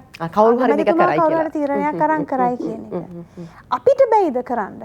අපිට තෙල් ටික අහසින් එනකන් අපි පොලිමට වෙලා ඉන්නවාද? ඔබ දකින්න ඇති ඒ සමාජ මාධ්‍යයේම ෂෙයා වෙනවා ගෑස් නෑ කියලා දැනෙච්ච ගමන්ම අපි කරේ මේ ගෑස් හදාගත්ත මීතේන් වලින් අපි හදලා දැන් අපි උයනවා කියලා එක්කෙනෙක් කවනවා. හොඳ ව්‍යවසායකයෙක්, හොඳ තරුණයෙක් ඒක නිර්මාණය කරලා. අපේ රටේම අපිට ඒක කරගන්න පුළුවන් නම් ඇයි අපිට ඒක ඉදිරියට ගන්න බැහැ? ව්‍යාපාර බිහි වෙන්න හොඳ අවස්ථාවක් වෙලා තියෙනවා මේකනේ. හරිද? එතකොට අනිත් පැත්තෙන් තව කට්ටියක් කියනවා මම නම් දැන් ගෙදර ගිහිල්ලා හරි කුඹුර කොටන්න පටන් ගන්නවා. මොකද අර මෙතුමා කිව්ව පැහැදිලිවම බංග්ලාදේශයට තියෙනවා ෂෝට් ටර්ම්, ලොන්ග් ටර්ම් කියලා ප්ලෑන්ස්. එතකොට මේ වගේ ක්‍රයිසිස් එකක වාසනා මේක මැනේජ් කරන්න ඕනේ. ක්‍රයිසිස් එකක් කියලා කියන්නේ මේක කලමනාකරණය කරගන්න කොච්චර අපි දක්ෂද කියන කාරණේ අනුව තමයි අපි දියුණු වෙනවද පෙරදෙනවද කියන එක තීරණය වෙන්නේ. එතකොට මේකෙදි පළවෙනිම දැන් තියෙන අපිට ගැටලුව මොකක්ද? ඉස්සරහා මාස ටිකේ මිනිසුන්ට කන්න තියෙයිද? මිනිස්සු කතා වෙනවා මේ ගැන. අපි කන්න තියෙයිද කියලා අහහා ඉන්නවද? මම පුළුවන් හැටියට මං ඉන්නේ අපාර්ට්මන්ට් එක නම් ඒකේ මට මිරිස් පැලයක් හරි මං ඉඳ ගන්න පුළුවන් නම් මම දායක වෙනවා. ඒ කියන්නේ මං එකෙන් කියන්නේ මේ සියලු දෙනා පුළුවන් හිට වගා කරන්න කියලා. කොළඹ මිනිසුන්ට සාධාරණව ඒක කරන්න බෑ. නමුත් අපේ රටේ බහුතරයක් ඉඩකඩම් වල අපි වවන්න ඕනේ. මේ මතවාදී අපි මිනිස්සු අතරට ගෙනියන්න ඕනේ. දැන් අපි වවමු. දැන් අපි පෙට්‍රල් ඒ පොලිමේ ඉන්නවා තමයි. නමුත් ඉක්මනින් මේකෙන් ගොඩ යන්න ඕනේ. ඒකට අපි කතා කරන්න වෙනවා. අනිත් එක තමයි අපිට දැන් අපිම දැන් අනවශ්‍ය ගමන් යන්නේ නැහැ. අපිට ඒක සීමා කරන්න වෙලා. හැබැයි දැන් තමයි වෙලාව අර සෙන්ටර් මෙතන මධ්‍යගත වෙලා තිබිච්ච දේවල් අපි දැන් ආයේ විමධ්‍යගත වෙන්න වෙනවා. ඒ කියන්නේ අපිට ඩීසෙන්ට්‍රලයිස් වෙන්න වෙනවා. තමන්ගේ අවට ජීවත් වෙන්න පටන් ගන්න වෙනවා. කරන්න දෙයක් නැහැ මේකෙන් ගොඩ එන්න නම්. අනිත් පැත්තෙන් තමයි දැන් මේක තමයි වෙලාව සියලුම රාජ්‍ය නිලධාරීන් එක්ක වැඩ කරනවද එක්ක ගෙදර යනවද කියන එක තීරණය කරනවා. අපි බදු ගෙවන ජනතාව හැටියට අපි ඒගොල්ලන් වඩා අඩත්තු කරනවා. අපි දන්නවා අවුරුදු කාලයක් ඒගොල්ලන් වැඩ කරපු විදිහ අපි දැකලා තියෙනවා. අපි දන්නවා. එතකොට තවත් දැන් ඒගොල්ලන් පාරට ගිහිල්ලා පිකට් කරනකොට ඒගොල්ලන්ගේ හෘද සාක්ෂියෙන් අහන්න ඕනේ අපිත් මේකට සම්බන්ධ වුණාද නැද්ද? රාජ්‍ය සේවය පාඩු ලැබුවා නම් අපි ලැජ්ජ වෙනවා. අපි පෞද්ගලික අංශය අපි පාඩු ලැබුණා නම් වහනවා. හැබැයි රාජ්‍ය සේවය අපි නඩත්තු කරගෙන යනවා. එහෙමනම් අදටත් මම හිතන්නේ කින්ස්ටි දන්නවා අපි දන්නවා එක්ස්පෝර්ට් කරන්න ගියාම ඒවට තියෙනවා ආයතන කීපයක්. ඒකේ ඩොකියුමන්ට් එකක් ගන්න දවස් කීයක් එයා රස්තියාදු වෙනවද කියලා අහන්නේ. එතකොට මේ පිට රටකට යවා ගන්න අපි රෙජිස්ට්‍රේෂන් එක කරගන්න. ඊගේ අහන ප්‍රශ්න ටිකට උපාධියක් කරලා එන්න වෙනවා. ඒතර මේක නෙවෙයිද අපි හදාන්න ඕනේ. දැන් මං කියන්නේ ගෙවල් වල ඉඳලා රාජසේව වැඩ කරනවා නම් හරි ප්‍රධානියෝ හරි දැන්වත් මේක තීරණය කරන්න. අපිට මේ රට ඉදිරියට යනවා නම් ඩොලර් හොයන්න තියෙන්නේ කොහෙවත් තියෙන පිට රටින් එන සුද්දෙක් එනකම් බලාගෙන ඉන්න එක නෙමෙයි. අපේ අම්මලා රට යවන එක නෙමෙයි. ඉස්සරලා රට ඇතුලේ කරන්න පුළුවන් දේ දැන් අපි කරන්න පටන් ගන්න එක. අරගොල්ලන් තීරණ ගන්නකම් පුරවැසියෝ හැටියට අපි කරන්න තියෙන දායකත්වය කරන එක කාලය නෑ. ලබන මාසේ බඩගින්න එන්න පුළුවන්. අපි දැන් හදන්න ඕනේ ඒකට උත්තරයක්. ඉතින් අනවශ්‍ය කාලයට වඩා වැඩ කරන්න පුළුවන් ඒකට සැලසුම් කරගන්න පුළුවන් තනි පුද්ගලයෙක් හැටියට හිරෝෂිමා නාගසාකි ගහපු වෙලාවේ මුළු ජපානෙම එකට එකතු වෙලා බෙදෙන්නේ නැතුව එකට එකතු වෙලා මේක දියුණු කරා නම් අපිට බැරිද මෙච්චර උගත් මිනිස්සු පිරිසක් ඉන්න රටක්. හොඳයි. විදේශ විනිමය අපි කොහොමද ලංකාවට ගේන්නේ?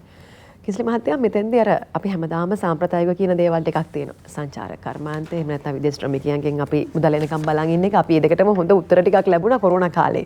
අපිට මේ දෙකම සීමා සහිත කරන්න සිද්ධ වුණානේ. ඒක සීමා වුණා ඉබේම. ඉතින් මෙතනින් එහාට ගිහිලා දැන් ඔබතුමාලා අපනයන ශේෂ්ත්‍රයෙන් අපි හැම වෙලේම අර කියනා වගේ අචලා කියෝ වගේ මේ යමක් කරන්න ගියාම ප්‍රශ්න ගණනාවක් එනවා. භාණ්ඩ අපනයනය කිරීමේදී ඔබතුමාගේ වනේ වෙනස් වෙන්න ඕන තැන් ටිකක් මේ රටේ තියෙනවා කියලා. යමක් භාණ්ඩයක් හෝ සේවාවක්. මෙන්න මේ දේවල් ගැන අපි ටිකක් වැඩිපුර කතා කළොත් ඔබතුමා හිතන්නේ මොන වගේ තැන් ටිකක් වෙනස් වුණොත් මේකට හිත කරවේද? ඒ කියන්නේ අපේ අපනයන ටික වැඩි කරගෙන අපිට විදේශ විනිමය ගලාගෙන ඉන්න විදියක් හදන්න පුළුවන් නේද බොහොම සාර්ථකව? වාසනා ඔක්කොටම ඉස්සෙල්ලා මේ අපනයනය පිළිබඳව තියෙන සියලුම ආයතන එක තැනකට ගේන්න ඕනේ. ඒක විශේෂයෙන්ම වෙන්න ඕනේ. ඒ මොකද අපි වුණත් ගිහාම දැන් අචලත් ඒක තමයි කිව්වේ ඉඳගෙන එක තැනක නෑ කස්ටම් එක තැනක ඊට පස්සේ මේ ඉන්ඩස්ට්‍රීස් මිනිස්ට්‍රි එක තව තැනක ඒ ඉන්ඩස්ට්‍රීස් මිනිස්ට්‍රි එක ඇතුලේ ඉන්න මිනිස්සු දන්නේ නැහැ ඒගොල්ලෝ මොනවද කරන්න ඕනේ කියලා ප්‍රශ්න ගොඩයි ඒක හින්දා මේ අපනයන කටයුතු සියලු ආයතන සියලු රාජ්‍ය ආයතන එක තැනකට ගියන්න ඕනේ. එක තැනකට ගෙනල්ලා එතකොට මිනිස්සෙට ගිහාම එයාට එක වහලක් යටින් ඔක්කොම දේවල් කරගෙන එන්න පුළුවන් නැත්තම් ප්‍රශ්න ටික හරි අහලා එන්න පුළුවන් මොනවද කරන්න ඕනේ කියලා. right. නැත්තම් අපි හැමතැනම දවස් දෙක තුනක් ඇවිදින්න ඕනේ. මොකද කස්ටම් එකෙන් කියනවා රයිට් මෙතනින් ඔයා අතන්ට යන්න, එතනින් තව තැනකට යන්න, එහෙම කියලා වටේ යන්න ඕනේ. ගිහිල්ලා ඔක්කොටම කතා කරලා තමයි ඔය ප්‍රශ්නෙට මොකද්ද ප්‍රශ්නේ තියෙන්නේ ඒකට උත්තරේ හොයාගෙන ඒ දේවල් කරගෙන ඉන්නේ. ඉතින් මේ මම කලින් කිව්වා වගේ ඔක්කොටම ඉස්සෙල්ලා අපේ මේ සිස්ටම් එක චේන්ජ් කරන්න ඕනේ. මේ සිස්ටම් චේන්ජ් එකක් දැන් සෑහෙන්න ඕනේ කරලා තියෙනවා මේ රට ඉස්සරහට ගෙනියන්න. දැන් ඔයා කිව්වා වගේ සංචාරක ශාස්ත්‍රයේ ඒතන ප්‍රශ්න තියෙනවා නම් දැන් අපේ ඇඟලුම් වලත් ප්‍රශ්න තියෙනවා නම් එතකොට අපි ඊළඟට තව මොනවද කරන්න කියලා එහෙනම් කවුරු හරි මොකක් හරි එකක් බලන්න එපා. හරි. දැන් අපිම ව්‍යවසායකයෝ නෙමෙයි දැන් අපිට පස්සේ හරි දැන් මේ වෙලාවේ හරි තව කවුරු හරි ව්‍යවසායකෙක් ඉන්න පුළුවන්. එක්ස්පීරියන්ස් එකක් නැති මිනිස්සෙක් ඉන්න පුළුවන්. එතකොට මේ මිනිස්සයා මේ කටයුත්ත කොහොමද කරගන්නේ? එයාට උදව් හාහාපුරා කියලා නේද? අන්න ඒකයි. එයාට ඕනේ කරන උත්තර ටික එයාට කොහෙන්ද ගන්න පුළුවන්? ඒ කියන්නේ අපි මේ කියන කාරණාව ලේසියෙන්ම කිව්වොත් මේ රටට ඩොලර් ගේන්න කෙනෙක්ට දැන් මේ වෙලාව හිතනවා නම් මම මොකක් හරි බිස්නස් එකක් කරන්න ඕනේ කියලා අන්නේ මිනිස්සයාට ඕන අවශ්‍ය කරන පරිසරය අනිවාර්යයි. ඉතින් මේක මේ හදිසියේ ඇත්තටම අපිට මේ හදිසිය කරන්න පුළුවන් දෙයක් නෙමෙයි මේවා මේ කලින් මේ මිනිස්ට්‍රීස් තිබ්බා එතකොට මේ മന്ത്രിවරු ඇමතිවරු ජනාධිපතිවරු අගමැතිවරු මේ ඔක්කොම මෙච්චර කාලයක් හිටියා මෙච්චර කාලයක් මේ මිනිස්සුන්ට මේ දේවල් කරගන්න බැරි වුණා හරි ඉතින් මොකද්ද එක්ක මේගොල්ලොන්ට හරිහමං දැක්මක් නැහැ එක්ක ඒගොල්ලෝ දැනුමක් නැහැ එක්ක වටේ හිටපු මිනිස්සුන්ට දැනුමක් නැහැ හරි ඉතින් ඕක ලොකු වැඩක් නෙමෙයි ඔයක මේ එක්ස්පෝර්ට් සෙක්ටර් එකයි ඉම්පෝර්ට් සෙක්ටර් එකයි ඕයි ඔය තියෙන ඒවා ටික හරියට බලලා මොනවද වෙන්න ඕනේ. ඕක ලොකු වැඩක් නෑ උතන. මැජික් එකක් නෑ. මේක කරන්න පුළුවන්. කරන්න නැතිකමයි තියෙන්නේ. වෙන හේතු හින්දා හරි මොකක් හරි හින්දා ඒක උවමනාවක් නැතිකම හින්දා හරි මේවා වෙන්නේ නැති එකයි තියෙන්නේ. ඉතින් එහෙම බෑ. දැන් ඉස්සරහට හරි එන්න ඉන්නවා නම් ඇමතිවරු മന്ത്രിවරු එන්න ඉන්නවා නම් මේ ඉම්පෝර්ට් සෙක්ටර් එකද එක්ස්පෝර්ට් සෙක්ටර් එකද මේවා ගැන බලන්න අය ඉන්නවා නම් මේගොල්ලෝ අලුතෙන් හිතන්න ඕනේ. අර පරණ මෙච්චර කාලයක් කරගෙන ආපු විදිය කරන්න බෑ. කිසිලි මහත්තයා මේ කාරණා මතක් කරද්දී මට හිතුණ දෙයක් තමයි මේ අපි සමහර අවස්ථාවල දකින විදිහ මාධ්‍ය ඔස්සේ අපිට මේක කියනවා ලංකාවේ තියෙන භාණ්ඩ එහෙම නැත්නම් ලංකාවෙන් අපනයනය කරන ලංකාවේ මිනිස්සුන්ට පාවිච්චි කරන්න තියෙන යම් භාණ්ඩ ප්‍රමාණයන් භාණ්ඩ විවිධ භාණ්ඩ ඒකම ආපහු අපි පිටරටින් ආපහු වානයනය කරනවා කියලා. මේ සම්බන්ධයෙන් ඔබේ අදහස මොන වගේද? මොන වගේ ඒවා ගැනද වාසනාව අපි නිකන් උදාහරණයක් කියමුකෝ අපි ඇඟලුම්ම කියමු නිකන් උදාහරණයක් විදිහට අපේ ලංකාවේ ඒ වර්ගෙම හදනවා. නමුත් අපි ඒකම ආපහු පිටරටින් උතානයනය කරනවා. ඇඟලුම් වලදී නම් ඒක එතන තියෙනවා රෙස්ට්‍රික්ෂන්ස් තියෙනවා වාසනාවයි මොකද අපි ඉන්ටර්නැෂනල් මාකට් එකත් එක්ක වැඩ කරනකොට අපිට ඒ ස්ටයිල් එකක් තියා ඒ ගාමන්ට් එකක්වත් එළියට දෙන්න බැරි තත්ත්වයක් තියෙනවා.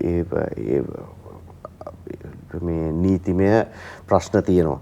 ඉතින් ඒවා සමහරක් වෙලාවට තියෙනවා මේඩ් ඉන් ශ්‍රී ලංකා කියලා එහෙට ගිහිල්ලා ආයි මෙහෙට එනවා. ඒක ගහලා තියෙන්නේ මේඩ් ඉන් ශ්‍රී ලංකම කියලා තමයි.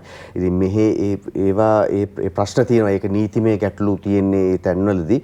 ඒ වුණාට හැබැයි ලංකාවේ දැන් මේ වෙනකොටත් යම් බ්‍රෑන්ඩ්ස් කීපයක් තියෙනවා ඔය ඉන්ටර්නැෂනල් ස්ටෑන්ඩඩ්ස් වලටම කරන ගාමන්ස් තියෙනවා මේ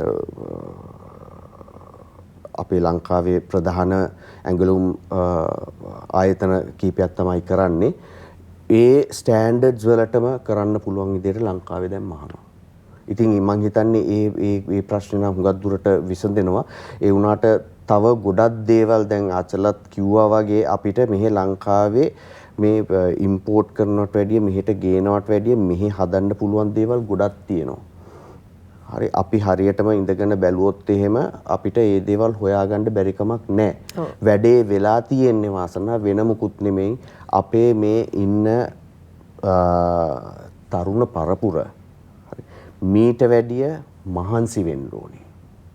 හරි උදේට නැගිට්ටාම නැගිට්ට ගමන්ම ෆෝන් එක අරගෙන ෆෝන් එකේ Facebook එක හරි එක්කෝ මොකක් හරි මේ මොනවා හරි කේලම් ටිකක් බල ඉන්නවා රයිට් කවුද අරගත්ත ගමන් බලන්නේ දවසේ ප්‍රවෘත්ති ටික මේ ලංකාවේද ලෝක ප්‍රවෘත්ති ෆයිනෑන්ෂල් ඩීටේල්ස් බලන්නේ කවුද ඇයි මේවට පුරුදු වෙන්නේ නැත්තේ මේවා බැලුවා නම් දැන් මගේ පුරුද්දක් හැටියට මම උදේ නැගිට ගමන් ඔක්කොම නිවුස් බලලා එතකොට මට එතනින් අයිඩියා එකක් එනවා මොනවද වෙන්නේ කියලා. අප්ඩේට් වෙනවා යාවත් කාලෙ වෙනවා. අනිවාර්යෙන්. එතකොට මම දන්නවා මොකද්ද ඊළඟට මම කරන්න ඕනේ කියලා. ඒ වුණාට දැන් අපේ ළමයි මේ දේවල් කරන්නේ නැහැනේ. අපේ තරුණ පරපුර දැන් මේ ස්මාර්ට් ෆෝන්ස් ඇවිල්ලා ඉවර වෙලා මේකෙන් පාවිච්චි මේකෙන් ගොඩ යන්නත් පුළුවන් මිනිස්සුන්ට. ඉතින් මේ ව්‍යවසායකයා වෙනවා කියන එක මේක ඇතුළෙත් තියෙනවා. ඒක වෙන්නේ නැති එකයි ප්‍රශ්නේ. ඉතින් මේ අපි මේ මිනිස්සුන්ට බැන බැන ඉඳලා වැඩක් වෙන්නේ නැහැ. අපි හැදෙන්න ඕනේ ඔක්කොටම ඉස්සෙල්ලා. කිසිලි මහත්තයා මේ කතාවත් එක්ක අචල අපි අර කතාවේ ආනයනය කරන බඩුයි අපනයනය කරන භාණ්ඩය ගැන පොඩ්ඩක් කතා කළොත් අර මම මෙතුමන්ගේ හැමෝනේ ප්‍රශ්නයක් අපි මේ භාණ්ඩෙම ආපහු පිටරටින් ගෙන්නනවා කියලා. මොකද ඔබතුමියගේ පැත්තෙන් තෝ කොහොම මැති මට හිතෙනවා. මොකද අපිට සාමාන්‍ය පුරුද්දක් තියෙනවනේ ඉම්පෝට් කරපු භාණ්ඩය තමයි අපි කියන්නේ අර ඔයා කලින් කිව්වා වගේ හොඳම එක කියලා අපි කියනවා. අපි හැබැයි එක්ස්පෝර්ට් කරන නැත්නම් අපේ රටේ දේශීය දේ ගැන අපි ළඟ එහෙම ලොකු මේ තක්සේරුවක් නැහැ. අප තක්සේරුවක් තියෙනවා. අද තක්සේරුවක් තියෙනවා අපිට ඉම්පෝර්ට් කරන මේ භාණ්ඩය සම්බන්ධයෙන්.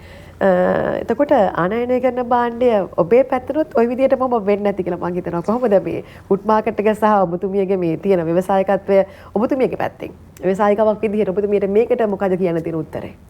ඒක කාලයක් තිස්සේ වෙච්ච දෙයක් වාසනා. ඒකට හේතුව තමයි අපේ ආර්ථිකයේම එක ප්‍රශ්නයක්. ඒ කියන්නේ අපි ගොඩක් වෙලාවට පුරුදු වෙලා හිටියේ අපි විවිධ රටවල් වල ආර්ථික මොඩල්ස් මේකට දාගන්න. ඒතර අපි හිතුවා සේවා සැපයීම තමයි අපේ හොඳම ආර්ථිකය කියලා. ඉතින් ඒ නිසා අපි කරේ අර නිෂ්පාදන ආර්ථිකයට යනවා කියන එකට අපි පොඩ්ඩක් පැත්තකින් තිබ්බා. ඒ කියන්නේ ඒක ප්‍රතිපත්ති මේ තීරණ හරි කොහොම හරි පිටරටකින් බඩුවක් ගෙනාපුවාම මේකෙන් යැපෙන බහුතරයක් හිටියා. ඒකට අපිට වචන කියන්න පුළුවන් කොමිස් ගැහුවා කියන්න පුළුවන් මොනවා කියන්න පුළුවන්. නමුත් සමහර ඒවා අපිට ගේන්න සිද්ධ වුණා. ඒ කියන්නේ ඒකට සාධාරණ හේතු තිබුණා. ඒ කියන්නේ රට ඇතුලේ ඒක නිෂ්පාදනය කරනවට වඩා පිටින් ගේන එක හොඳයි. ඒ නිසා අපි ගේනවා. ඒක සාධාරණීකරණය කරන්න පුළුවන්.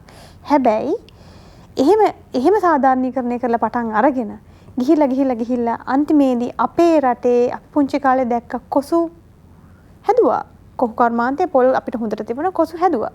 ඒ කොසට අපි ප්ලාස්ටික් කොස්සක් ගෙනාවා.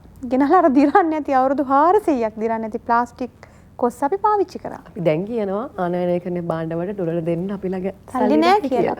එතකොට මෙහිම ඉඳලා අර රටක් ස්වයං පෝෂිත වෙන්න ඕනින්නේ අපි දූපතක් විශේෂයෙන්. ඒතර දූපතක් වුණාම මොකක් හරි ගෝලීය අර්බුදයක් වෙච්ච වෙලාවක මේ අපි හිර වෙනවා. අපිට කරගන්න බැරුව යනවා. එතකොට අපේ එන නූල් පොටත් එළියෙන් නම් එන්නේ කොහොමද අපි ඊට පස්සේ මේක ඇතුලේ රැඳෙන්නේ? අපිට රඳන්න බැරි වෙනවා. ඉතින් ඒක තමයි අර ආර්ථික මොඩල් එකේ තිබිච්ච ප්‍රශ්නේ. ඉතින් ඕකම තමයි වාසනාව අපි 2012 තේරුම් අරගෙන රට ඇතුලේ හදන දෙයට වටිනාකමක් දෙන්න උත්සාහ කරේ.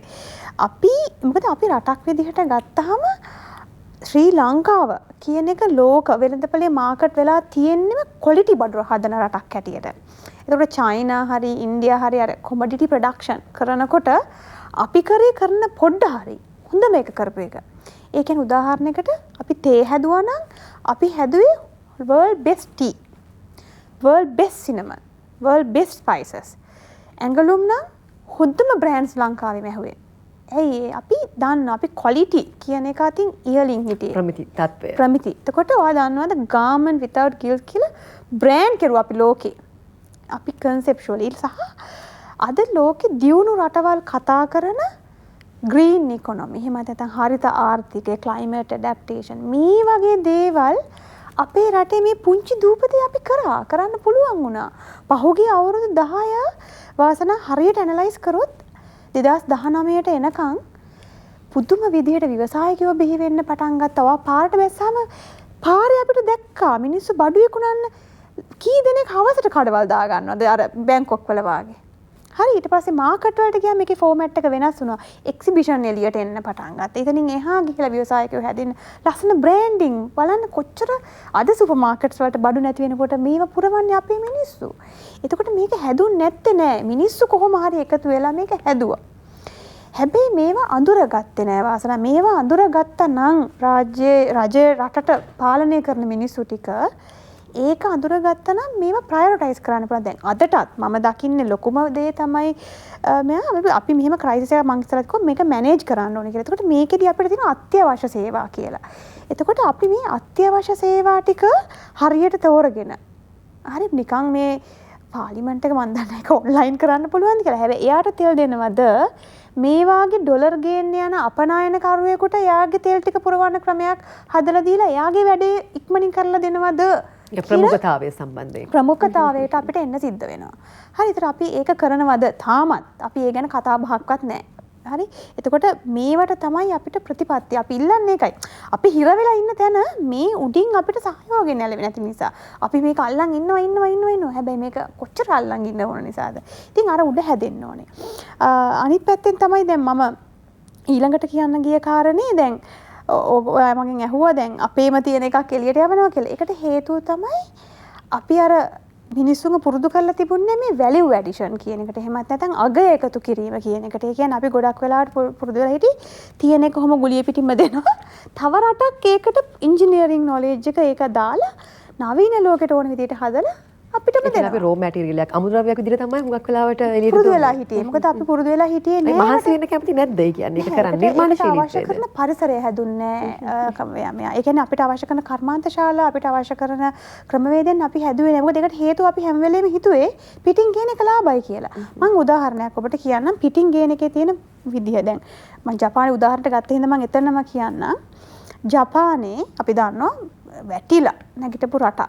ඊට පස්සේ එහෙම වෙලා ඒගොල්ලන්ගේ කන අර ස්ටිකි රයිස් එක ඔයගොල්ලන් දන්නවා. ඒ හාල් එක රටින් ඒගොල්ලන් හදන්න ඕනේ නැහැ. ඒගොල්ලන්ට තායිලන්තෙන් ගන්නවා නම් අඩුවට ගන්න පුළුවන්. කියන්නේ යාලගේ වෙළඳපොළට වඩා අඩුවෙන් ගන්න පුළුවන්. ඒගොල්ලන්ගේ රට ඇතුලේ හදනට වඩා අඩුවෙන් ගන්න පුළුවන්. ඒගොල්ලන් තීරණයක් ගත්තා නෑ අපි මේක රට ඇතුලේ හදනවා. මොකද අපි ප්‍රධාන ආහාර වේලෙන් එකක් මොකක් හරි ප්‍රශ්නයක් වුණොත් ආහාර සුරක්ෂිතතාවයට මේක බලපානවා. ඒ නිසා අපි වැඩියෙන් ගෙවලා හරි මේක ගත යුතුයි. එතකොට අපි ගත්තේ රටේ අනාගතය ගැන හිතලා තීරණද කියන තැනට තමයි අපි එන්නේ. එතකොට අපිට පාලකයෙක් අවශ්‍ය වෙන්නේ මේක තේරුම් අරගෙන මේක කළමනාකරණය කළ රටේ ජනතාව වෙනුවෙන් අවශ්‍ය තීරණ ටික අරගෙන මේක කරගෙන යන්න. දැන් මිනිස්සු අහනවා මේ දවස්වල අපි තෙල් ගහලානේ ගියේ. අපි බඩු සල්ලි දීලානේ ගත්තේ. ඒක මිනිස්සුන්ට දැනෙනවා. නමුත් පාලකයා මිනිස්සුන්ට සහන දෙන්න කියලා ඒක අඩුවට විකුණුවා කියන තීරණය ගන්න එකත් ඒගොල්ලෝගේ ප්‍රශ්නයක්. ඒක මිනිස්සුන්ගේ ප්‍රශ්නයක් නෙමෙයි. එතකොට අපිත් හිතන්න ඕනේ කොහෙද වැරදුනේ මිනිස්සු සිස්ටම් චේන්ජ් එකක් කියලා කියනකොට ඒකත් මම පොඩ්ඩක් කියන්න වාසනා සිස්ටම් චේන්ජ් එකක් කියලා කියන්නේ මේ කොහෙන් හරි එකක් වෙනකම් බලන් ඉන්න එක නෙමෙයි. සිස්ටම් චේන්ජ් එකක් කියලා කියන්නෙම රට ඉදිරි අවුරුදු ගානේදී අපි ගෙනියන්න ඕන තැන හරියට මොකක්ද කියලා අඳුරගෙන ඒකට අවශ්‍ය කරන අමාත්‍යාංශ මේ සියලු දේවල් එක පද්ධතියකට අපි අරගෙන අපි පොදු එක ඉලක්කයක් වෙනුවෙන් තමයි මුළු රටම වැඩ කරන්නේ. එතකොට එතනදී අපි ගොඩක් වෙලාවට දියුණු රටවල් වල නම් අපි දන්නවා මිනිස්සුන්ගේ ඉන්වෝල්ව්මන්ට් එකත් පුළුවන් තරම් අඩු කරලා මිනිස්සුන් අර ඒ කියන්නේ ඒක දූෂණයවම කරන්න. ඒ தත්වෙට ඒක හදලා තමයි ගොඩක් වෙලාවට අර සිස්ටම් එකක් පිළිවෙලක් තියෙන්නේ. දැන් උදාහරණයකට මම කියන මම කරපු දේ. ඒ කියන්නේ ගුඩ් මාකට් එක හරහා අපි කරේ ගුඩ් මාකට් එක ඇතුළට එන්න ඕන නම් යම්කිසි කෙනෙකුට අයදුම් පත්‍රයක් දාලා එයා කරන වැඩපිළිවෙලේ ප්‍රගතිය එයා කරන විදිය කොහොමද කියන එක අපිට පැහැදිලි කරොත් තමයි එයාව අපි තෝරගන්නේ. අරන් එයාව අපි ග්ලෝබල් මාකට් එක වෙනකන් අරගෙන යන්නේ. එතකොට ඒකටත් තියෙන පොඩි සිස්ටම් එකක්. එතන මේ සිස්ටම් එක මම ගියත් මමත් යන්න ඕනේ ඒක ඇතුලෙන්. ඔබතුමාවත් යන්න ඕනේ මේක ඇතුලෙන්. කවුරු කිව්වද විනිවිදභාවයක් තියෙනවනේ. යන්න බෑ. ඊටාම විනිවිදභාවයක්. එතකොට නීතිය එක හා සමානයි. නීතිය සියලු දෙනාටම වඩා උඩින්. ඒ කියන්නේ ලොකු බිස්නස් එකක් කරන කෙනෙකුත් එහෙමයි පොඩි බිස්නස් එකක් කරන කෙනෙක් කවුරු කොයි විදිහට ආවත් ඔය කියන එක හා සමානයි. එක හා සමානයි. දැන් අපි ඒකම තමයි මේ සිස්ටම් චේන්ජ් එකක් කියලා මේ තරුණ පරම්පරාව මේ කෑ ගහලා ඉල්ලන්නේ. ඒකට ඒගොල්ලන් මේ කියන්නේ අවුරුදු ගාණක් රට පාලනය කරලා ඔබට මේක තේරුම් නැත්නම් ඔයගොල්ලන් ගෙදර යන්න අපිට දෙන්න. ඒක තමයි මේ කියන්නේ. එතකොට මං හිතන්නේ ඔවුන්ට ඒක තේරෙන්නේ නැහැ කියලා. සමහරට ඔවුන්ටත් ඒක කරන්න උවමනාව තියෙන්න තිබුණා. හිතෙන්නේ නැති සමහර විට. දැන්වත් කරන්න. අචලා කිව්වා අපි දූපතක් කියලා පොඩි රටක් කියලා හුඟක් වෙලාවට කියවුණා. කිස්ලි මහත්තයා මිලියන 22ක් වගේ ජනගහනයක් තමයි අපේ රටේ ඉන්නේ.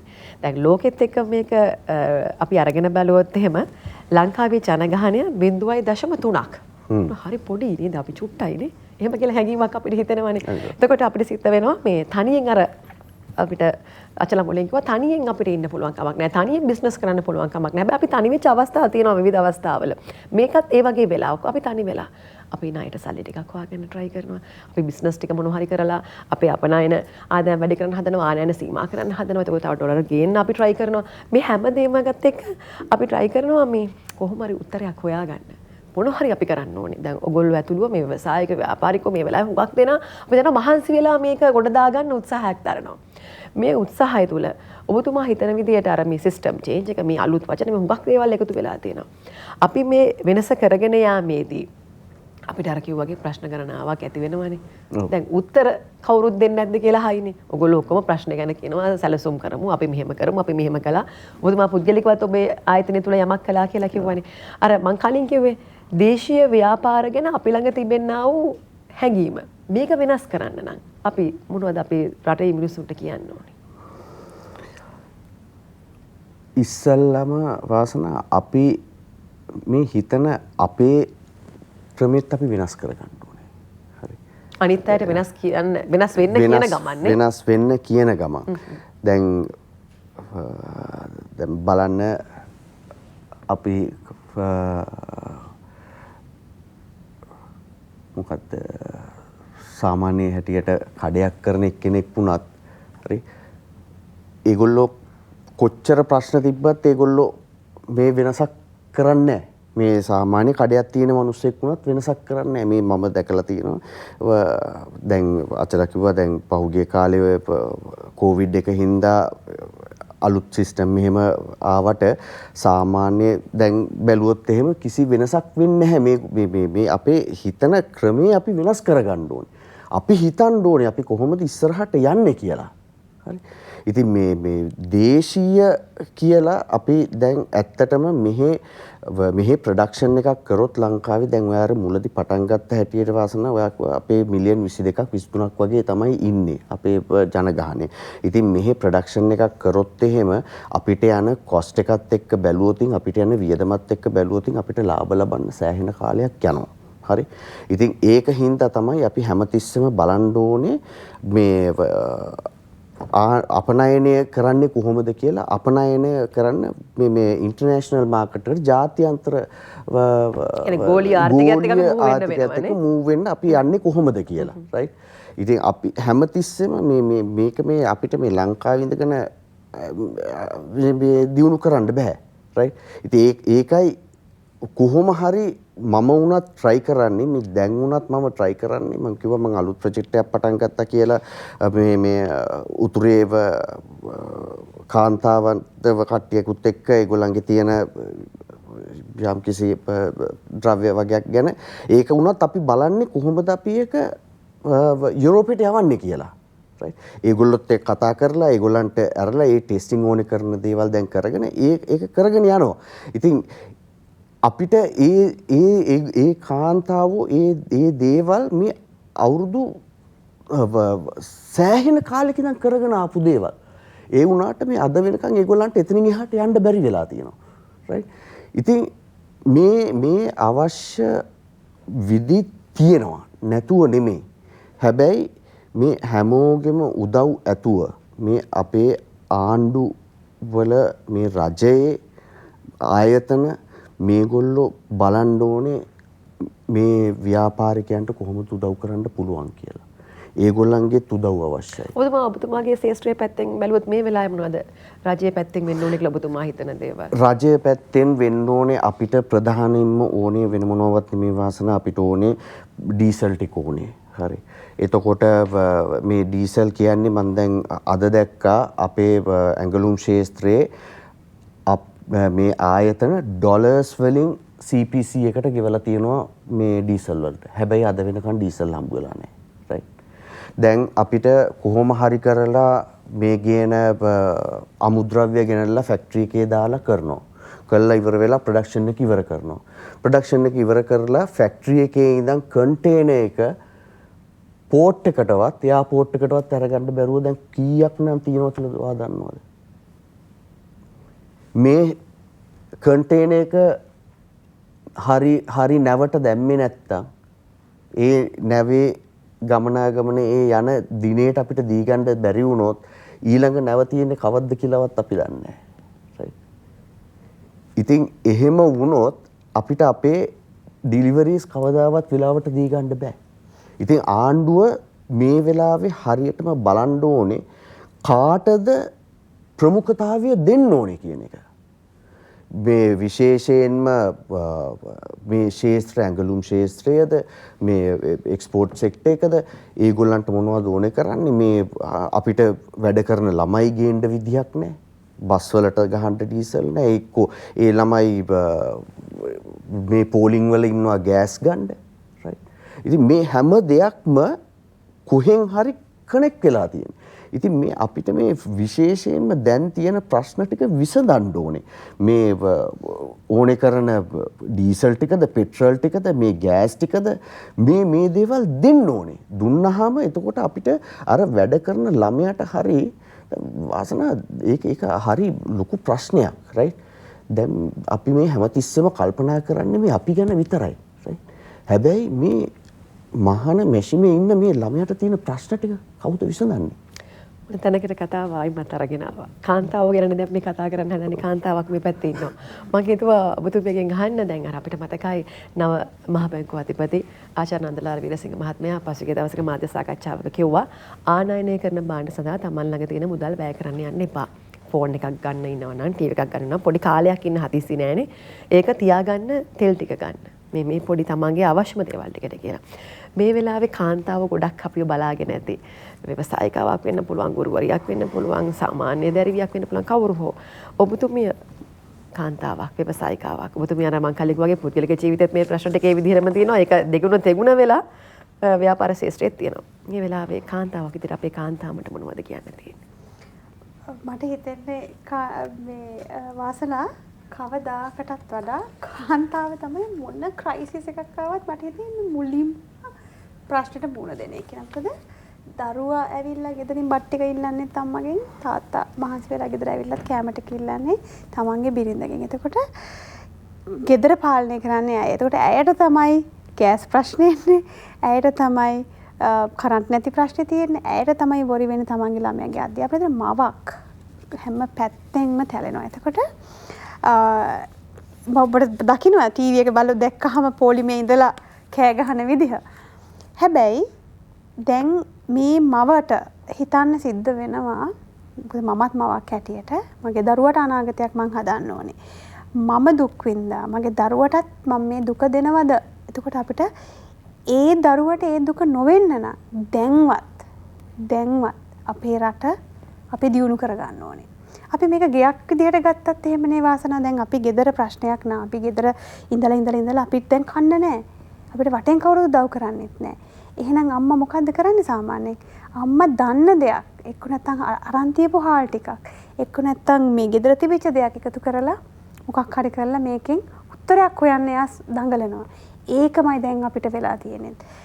මොකද අපි රටේ 52% කාන්තාවෝ. එතකොට රටේ බහුතරය කාන්තාව තමයි වාසනා ඇත්තටම ගත්තොත් විදේශ විනිමය රටට ගේන්න උදව් වුණේ. ඒක අපි කතා කළ යුතුයි. මොකද පහුගිය කාලේ මිඩ්ල් ඊස්ට් ඒ කියන්නේ මැද පෙරදිග රටවල් වලට ගිහිල්ලා තමන්ගේ සේවය සපයලා අපිට ඩොලර් එව්වේ කාන්තාවෝ.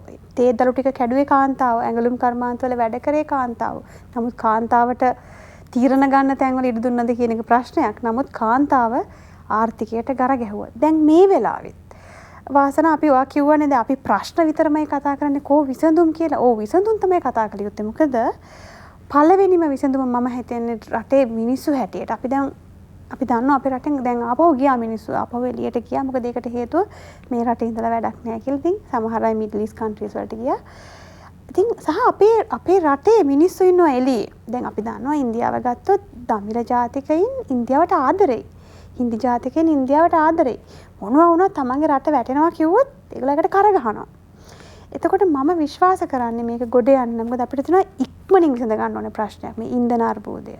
එතකොට ඒක විසඳ ගන්න නම් අපිට ඉක්මනින් ඩොලර්ස් ඕනේ. එහෙම ඕන නම් අපේ රටෙන් එළියේ ඉන්න පිරිසට මේක තමයි වෙලාව රටට උදව් කරන්න. මොකද අපි හිතුවොත් මෙයා හොරකම් කරයි අරයා හොරකම් කරයි කියලා නෑ. දැන් ඉන්නවනේ මහ බැංකුවට අපිට විශ්වාස කළ හැකි කියලා මිනිස්සුම තෝරගත්ත පුද්ගලයෙක් ඉන්නවා. විනිවිද භාවය අපි ඊළඟ අපිට කෑ ගහන්න පුළුවන්. අපිට ඒකට අරගල කරන්න පුළුවන්. ඔබගේ පුළුවන් නම් ඔබ එවන ඒ ඉස්තරේ වගේ සාමාන්‍ය විදිහට තමන්ගේ පවුලේ අයට ඒ ටික අපිට පිළිගත් විදිහට එවන්න. එතකොට අපි දන්නවා රටේ අනිත් පැත්තෙන් ඩොලර් එනවා. මොකද අපි ඉස්සර ඩොලර් ආවා. පද්ධති හරහා එවන්න කියලා. එවන්න. ඒක පළවෙනි එක. දෙවෙනි එක රට වෙනුවෙන් අපි මෙල්බන් නුවර අරගල කරනවා. පුළුවන් නම් අරගල කරන්න මේ රටට ගෑස් ටික එවන්න. මේ රටට බෙහෙත් ටික එවන්න. මේ ඉක්මනින් මේ ප්‍රශ්න විසඳ ගන්න. ඊළඟ කාරණේ තමයි තානාපතිවරු. අපි පත් කරලා යවලා තියෙනවා මහජන මුදලෙන්. මේක තමයි ඔවුන්ගේ වෙලාව. මොකද අපි දන්නවා විශේෂයෙන්ම විදේශ මේ වෙළඳපොළත් එක්ක ගනුදෙනු කරනකොට ඒ රටවල් වල ඉන්නවා මේ කවුන්සිල්ස් එහෙමත් නැත්නම් අපි කියනවා මේ චේම්බර්ස් කියලා. එතකොට මේ අයට කතා කරන්න පුළුවන් තරම් අපේ දේශීය දේවල් පිටට යවන්න පුළුවන් ක්‍රමවේද හදන්න. දැන් ඔබ බලන්න දැන් මම දැකලා තියෙනවා මේ චයිනීස් කෑම තියෙන කඩ එම්බසි එකෙන් උදව් කරලා දාපු ඒවා තියෙනවා ලංකාව ඇතුලේ. අපිට බැරද එම්බසි එකට බැයිද මේ කියන්නේ මොනවා හරි දේශීයව බඩු විකුණන දේවල් ඒ රටට දාන්න. මේක තමයි වෙලාව මේ සියලු දෙනාම රටෙන් එළියට එන්න අය මේ ක්‍රයිසිස් එක ගොඩ දාන්න කරන්න තියෙන ඉමීඩියට් විසඳුම හොයන්න ඕනේ. ඊට පස්සේ තමයි ඉතින් අපිට මම හිතන්නේ ආදාළ කරන රටවල් වලට කතා කරලා විදේශීය ආධාර වෙන්න පුළුවන්, රාජ්‍යනෝන සංවිධාන ආධාර වෙන්න පුළුවන් මේවා ටික. අනිත් පැත්තෙන් මහ ජනතාව හැට රට ඇතුලේ ඉන්න අපිට කරන්න තියෙන පළවෙනිම කාරණේ තමයි අර අම්මා කරන දේ. ගෙදර ඇඳුමක් මහලා විකුණ ගන්න පුළුවන් නම් ඒකට මුල් තැන දෙන්න. කාලය කන්න නැතුව පුළුවන් තරම් අපි දන්නවා පොලිම අමාරුයි. ඒ ගමන් රැයට අපිට පැය 3ක් සමහර නිදා ගන්න වෙයි කමක් නැහැ. අපිට සමහරට දැන් ඉස්සර ගෑස් ලිපි එක දැන් දර ලිපට යන්න වෙලා කරන්න දෙයක් නැහැ වෙන අපිට. නමුත් අපේ දරුවෝ බඩගින්න අපිට තියන්න බෑ. ඒ හා සමානමයි රට. ගෙදර දියුණු වුණොත් පළාත දියුණු වෙනවා, පළාත දියුණු වුණොත් රට දියුණු වෙනවා. ඉතින් ඒ නිසා ෂෝට් ටර්ම් ඉමීඩියට් කරන්න තියෙන ටික උදව් ඕනේ එළියෙන්. ඒකට උදව් කරන්න ශ්‍රී ලාංකිකයෝ තමන්ගේ රට රැක ගන්න. දේශීය මිනිස්සු ටික ඉක්මනටම වගා කරගමු, කන්න ටික හදාගමු. පුළුවන් තරම් සරල ජීවිත රටාවක් ටික කාලයක් ගෙනහිල්ලා මේක අපිට රිදී රේඛාවක් කරගත්තොත් අපිට ආඩම්බරෙන් ඉස්සර අපි ශ්‍රී ලාංකිකයි කියලා ලෝකෙට කියලා කිව්වනේ. ඒක ආයේ කියන්න පුළුවන් තත්යකට අපි එන්න ඕන. හොඳයි. ජෙස්ලි මහත්මයා කාන්තාවෝ ගැන අචල මතක් කරපු නිසා තරුණ පරම්පරාව මේ වෙලාවේ බලන් ඇති. ඔවුන් අමතක කරන්න බෑ. මේ වෙලාවේ ඔවුන් ලොකු වෙනසක් බලාපොරොත්තු වෙනවා. ඔවුන් ලොකු සටන් පාටත් එක්ක මේ වෙලාවේ හුඟක් දේවල් රටට ලෝකෙට කියමින් ඉන්නවා. ඔබතුමා ව්‍යවසායකයෙක්, ව්‍යාපාරිකයෙක්, අපනයන කරුවෙක් වගේම තාත්තා කෙනෙක්. දරුවෝ ගොඩක් බලන් ඉන්නවා. මේ වෙලාවේ ඔවුන්ට මොනවද කියන්න තියෙන්නේ? මම ඒකට එන්නේ ඉස්සෙල්ලා යම් කිසි දෙයක් ඇඩ් කරන්න කැමති වාසනා මේ අචලා කිව්ව එකට. ඒ තමයි මේ වෙලාවේ හැටියට අපිට මේ සංචාරක ක්ෂේත්‍රයේ වුණත් නගා සිටවන්න දැන් අපිට පොඩි බාධකයක් තියෙනවා මේ හදිසි නීතිය. මේ ආණ්ඩුවට රජයට ඒක අයින් කරලා දෙන්න පුළුවන් වුණා නම් ඉක්මනටම මං හිතන්නේ අපිට ඒ පැත්තත් ඒ සංචාරක ක්ෂේත්‍රයත් යම්තාක් දුරකට ගොඩ දාගන්න පුළුවන්කමක් වෙයි. ඒ මොකද දැන් දවස් කීපයකට ඉස්සෙල්ලා මම දැක්ක මේ টপ ට්‍රැවල් ඒජන්ට් කෙනෙක් ලංකාවට ටූරිස්ට්ලා යවන එක නවත්තලා තියෙනවා ඒගොල්ලෝ. මේ හදිසි නීති තත්ත්වයේ හින්දා. ඉතින් ඒක හින්දා මේ රජය වහා මේකට ඉදිරිපත් වෙලා මේ හදිසි නීතිය කියන මේ තත්ත්වේ නැති කරලා දාන්න ඕනේ. නැත්තම් මේක අපිට මේක තව තියෙන්න අපිට මේ ටූරිසම් වලට විතරක් නෙමෙයි. අපි යවන බඩුවලටත් ඕක ඉස්සරහට බලපාන්න පුළුවන්. GSP එකේ ඉඳන් හැම එකටම අපිට ඕක බලපාන්න පුළුවන්. මොකද හදිසි නීතිය ගත්තාම ඒගොල්ලෝ කියන්නේ ඒ පිටරට ඉන්න අය කියන්නේ අපේ මානුෂීය අයිතීන් උල්ලංඝනය කිරීමක් හැටියට. ඉතින් ඒක එතකොට ඒගොල්ලෝ ඒ රෙස්ට්‍රික්ෂන්ස් දානවා. දැම්මොත් එහෙම අපිට මේ කීයක් හරි හම්බු කරගන්න දෙයක් නැතුව යනවා. ඉතින් මේ ප්‍රෝග්‍රෑම් එක බලනවා නම් හරි කවුරු හරි මේ ඉදිරිපත්ලා ඉන්නවා නම් මම කියන්නේ මේ රජයට වහාම මේ හදිසි නීති තත්ත්වය අයින් කරලා තිබ්බ තත්ත්වයට රට ආයි පාරක් ගේන්න කියලා. මොකද දැන් මේ තියෙන ප්‍රශ්න යම් තාක් දුරකට විසඳලා තියෙනවා. අලුත් ආණ්ඩුවක් ඇවිල්ලා තියෙනවා, අලුත් රජයක් ඇවිල්ලා තියෙනවා, අලුත් අගමැති කෙනෙක් ඉන්නවා. අපි බලාපොරොත්තු වෙන්න පුළුවන් යම් කිසි දෙයක් වෙයි කියලා. ඉතින් ඒක හින්දා මේ දැන් තියෙන තත්ත්වයේ උඩ බලලා මේ අනවශ්‍ය ප්‍රශ්න ඇති කරන්න නැතුව ඉන්නවා නම් වඩා හොඳයි. ඒක මගේ ප්‍රධානම ඉල්ලීමක්. එතකොට දැන් ඔයා කිව්වා මේ තරුණ පරපුරට ඇත්තටම මේක ලොකු ප්‍රශ්නයක් දැන් තියෙන්නේ. හරි දැන් අපි මේ අරගලේ පටන් ගත්තාම මමත් ඕකේ හිටියා මුල ඉඳන්ම මෙතන ඉන්ඩිපෙන්ඩන්ස් ස්ක්වයර් එකේ පටන් ගත්තාම ගෝල් ෆේස් එකට යනකම් අපි හිටියා. මේ හරි ලස්සනයි ඒක. ඒ තරුණ කොටස ඒගොල්ලෝ මේ එළියට බැහැලා මේ පෙන්නපු දේ හරිම ලස්සනයි. ඇත්තටම මට ආඩම්බරයි මේ අපේ ලංකාවට මේ වගේ තරුණ කොටසක් ඉන්න එක ගැන. බය නැහැ ඉස්සරහා කාලේ ලංකාවට කිසිම දෙයක් වෙයි කියලා බයක් නැහැ. ඉතින් මේ තරුණ කොටසට මම කියන්නේ වෙන මොනවත් නෙමෙයි පොඩ්ඩක් ඉවසීමෙන් ඉන්න කියලා. මේ තියෙන තත්ත්වේ අති භයානක තත්ත්වයක් තියෙන්නේ. අපි ඔක්කොම දැන් මේකට එකඟ වෙන්න ඕනේ මේ යම්කිසි ප්‍රශ්නයක් යම්කිසි පුද්ගලයෝ හින්දා යම්කිසි ප්‍රශ්නයක් මේ ලංකාවට වුණා. මේක දීර්ඝ කාලයක් තිස්සේ වෙච්ච දෙයක්. එතකොට දැන් මේ දේවල් අපි දැන් අඳුනගෙන තියෙනවා. ඉතින් මේ තරුණ කොටස මේගොල්ලෝ ඉස්සරහට එන්න ඕනේ දේශපාලනයෙන් වේවා මොනෙන් හරි නායකත්වයක් දීලා ඉස්සරහට එන්න ඕනේ ඒගොල්ලෝ. ඒගොල්ලොන්ගේ මේ නායකත්වය අවශ්‍ය වෙලාවක් මේක. හැම පැත්තෙම මම නම් කියන්නේ ඒකයි. දැන් මේගොල්ලන්ට කරන මේ 225ම ඕනේ නැහැ කියලා කට්ටියක් කියනවනේ. රයිට්. ඒ වුණාට අපිට එතන ෆිල් කරන්න අපිට නායකයෝ ඉන්නවද? රයිට්.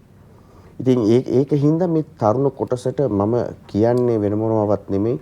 මේ වෙලාවේ පොඩ්ඩක් ඉවසිලිමත් වෙන්න, අනවශ්‍ය ප්‍රශ්න ඇති කරගන්න එපා. අපි ඔක්කොම එකතු වෙලා බලමු මේ ප්‍රශ්නේ විසඳගන්නේ කොහොමද කියලා. ඒත් එක්කම මේ රට ඉස්සරහට ගෙනියන්න ඕගොල්ලන්ගේ හැකියාව නායකත්වය මේ දේවල් දැන් දෙන්න. දීලා ඒගොල්ලන්ගෙන් අපේ මේ රටට ඕන කරන දේවල් දැන් ඉස්සරහට ලබා ගන්න එක තමයි අපි කරන්න ඕනේ. හොඳයි අචලා අපි ව්‍යාපාර ගැන ව්‍යවසායකත්වය ගැන භාණ්ඩ අපනයනය ගැන ඔබතුමියගේ ව්‍යාපාර ගැන මේ සියල්ල ගැන කතා කළා. අර කිව්වාගේ ප්‍රශ්න උත්තර හුඟක් දේවල් මගේ තන හොමාරු වුණා. ප්‍රේක්ෂකයන්ට මේක දැනෙන්නේ නැති. මට හිතුණා මෙහෙම දෙයක් අහන්න. අපි මේ වෙලාවේ බලන් ඉන්නවා හැමදෙනාම දැස් දැල්ලාගෙන අපි කොයි මොහොතේ හරි මේ ප්‍රශ්නේ අපි හරි ගස්ස ගනී කියලා නේ බැලන්ස් කර ගනී කියලා. අපි මේ බලාපොරොත්තුවෙන් තමයි මේ ගමන යන්නේ. මේ වෙලාවේ කෙනෙක් මම ඔබතුමියගේ ව්‍යාපාර ශාස්ත්‍රයේ තියෙන අත්දැකීම් මේක උත්තර දෙන්න කියන්නේ. ඔබතුමියට පුළුවන් නම් අපිට මේ වෙලාවේ කියන්න කෙනෙක් මේ වෙලාවේ ව්‍යාපාරයක් පටන් ගන්න බලන් ඉන්නවා නම් ඒක මේ තත්ත්වය හොඳයිද? එහෙම නැත්නම් මේ වෙලාවේ ව්‍යාපාරය කරගෙන යන කෙනෙකුට ප්‍රශ්න ගණනාවක් තියෙනවා හිතලා ඇති මම දැන් මේ ව්‍යාපාරය අතහැරලා දානවා. දැන් බෑ මෙතනින් එහාට මේක කරන්න කියලා. තව කෙනෙක් මේ ප්‍රශ්නාස්සේ අර්බුදාස්සේ උත්තර හොයාගෙන මම මේක තව ටිකක් ව්‍යාප්ත කරනවා කියලා හිතනවා වෙන්න පුළුවන්. අපි ඔක්කොටම ඔබතුමියගේ මේ අත්දැකීම් එක ඔබතුමිය අධ්‍යාපනය ලබාගත දේවල් මේ ඔක්කොමත් එක්ක මේ අර්බුදකාරී තත්ත්වය තුල ව්‍යාපාර කරන අයට මොනවද කියන්න තියෙන්නේ? හොඳ ප්‍රශ්නයක් වාසනා. මොකද මගේ අවංකවම මගේ අත්දැකීම් එක්ක මම අවංකවම උත්තරයක් දුන්නොත් ඒ කියන්නේ මේ මම දන්නේ රිසර්ච් තර්ක විතර්ක පැත්තක තියලා දුන්නොත් මම කියනවා අලුතෙන්ම ව්‍යාපාරයක් පටන් ගන්න කෙනෙක් ඉන්නවා නම් දීර්ඝකාලීන සැලසුමක් එකපාරට හදලා ලොකු ණයක් අරගෙන බලාපොරොත්තු 100ක් විතර තියාගෙන පටන් ගන්න එපා කියලා මම හිතනවා. හැබැයි වාසනා අපිට ව්‍යවසායිකව මේ ඇස්සේ බිහි වෙනවා. මම උදාහරණයක් ඔබට කියන්නම්. මම ඉන්නවා පෙට්‍රල් ගහගන්න ලයින් එකේ. එක මිනිහෙක් එතන එයාගේ වාහනේ තියාගෙන වඩේ විකුණනවා. එක්තරා විදිහක නිර්මාණාත්මක මිනිහෙක් එතන මිනිසුන්ට බඩගින්න ප්‍රශ්නයක් තියෙන මිනිස්සු කාලේ වඩේ විකුණනවා. ඒතර ඔහු එතනදිත් කොහොම හරි ආදායමක් උපයනවා. එතකොට මේ වගේ ක්‍රයිසිස් වෙලාවකදී වාසනා අපි සාමාන්‍යයෙන් කියන්නේ අලුතෙන්ම බිස්නස් පටන් ගන්න එක පොඩ්ඩක් ඩිලේ කරන්න කියලා. ඊට පස්සේ අපි කියනවා ආයතන තියෙනවා නම් ඒ ආයතනවල තියෙනවා නම් පාඩු ලබන කොටස්.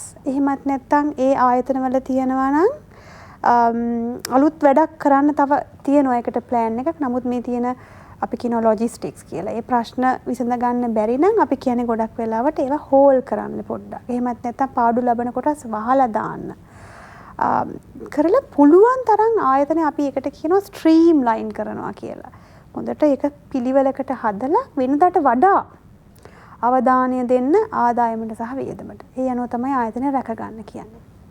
හැබැයි වාසනා අපිට මේකෙන් ගොඩ යන්න නම් ඒත් ව්‍යවසායකයෝ තමයි ඕන. ව්‍යවසායකයෝ වැඩි වෙන තරමට රට දියුණු වෙනවා.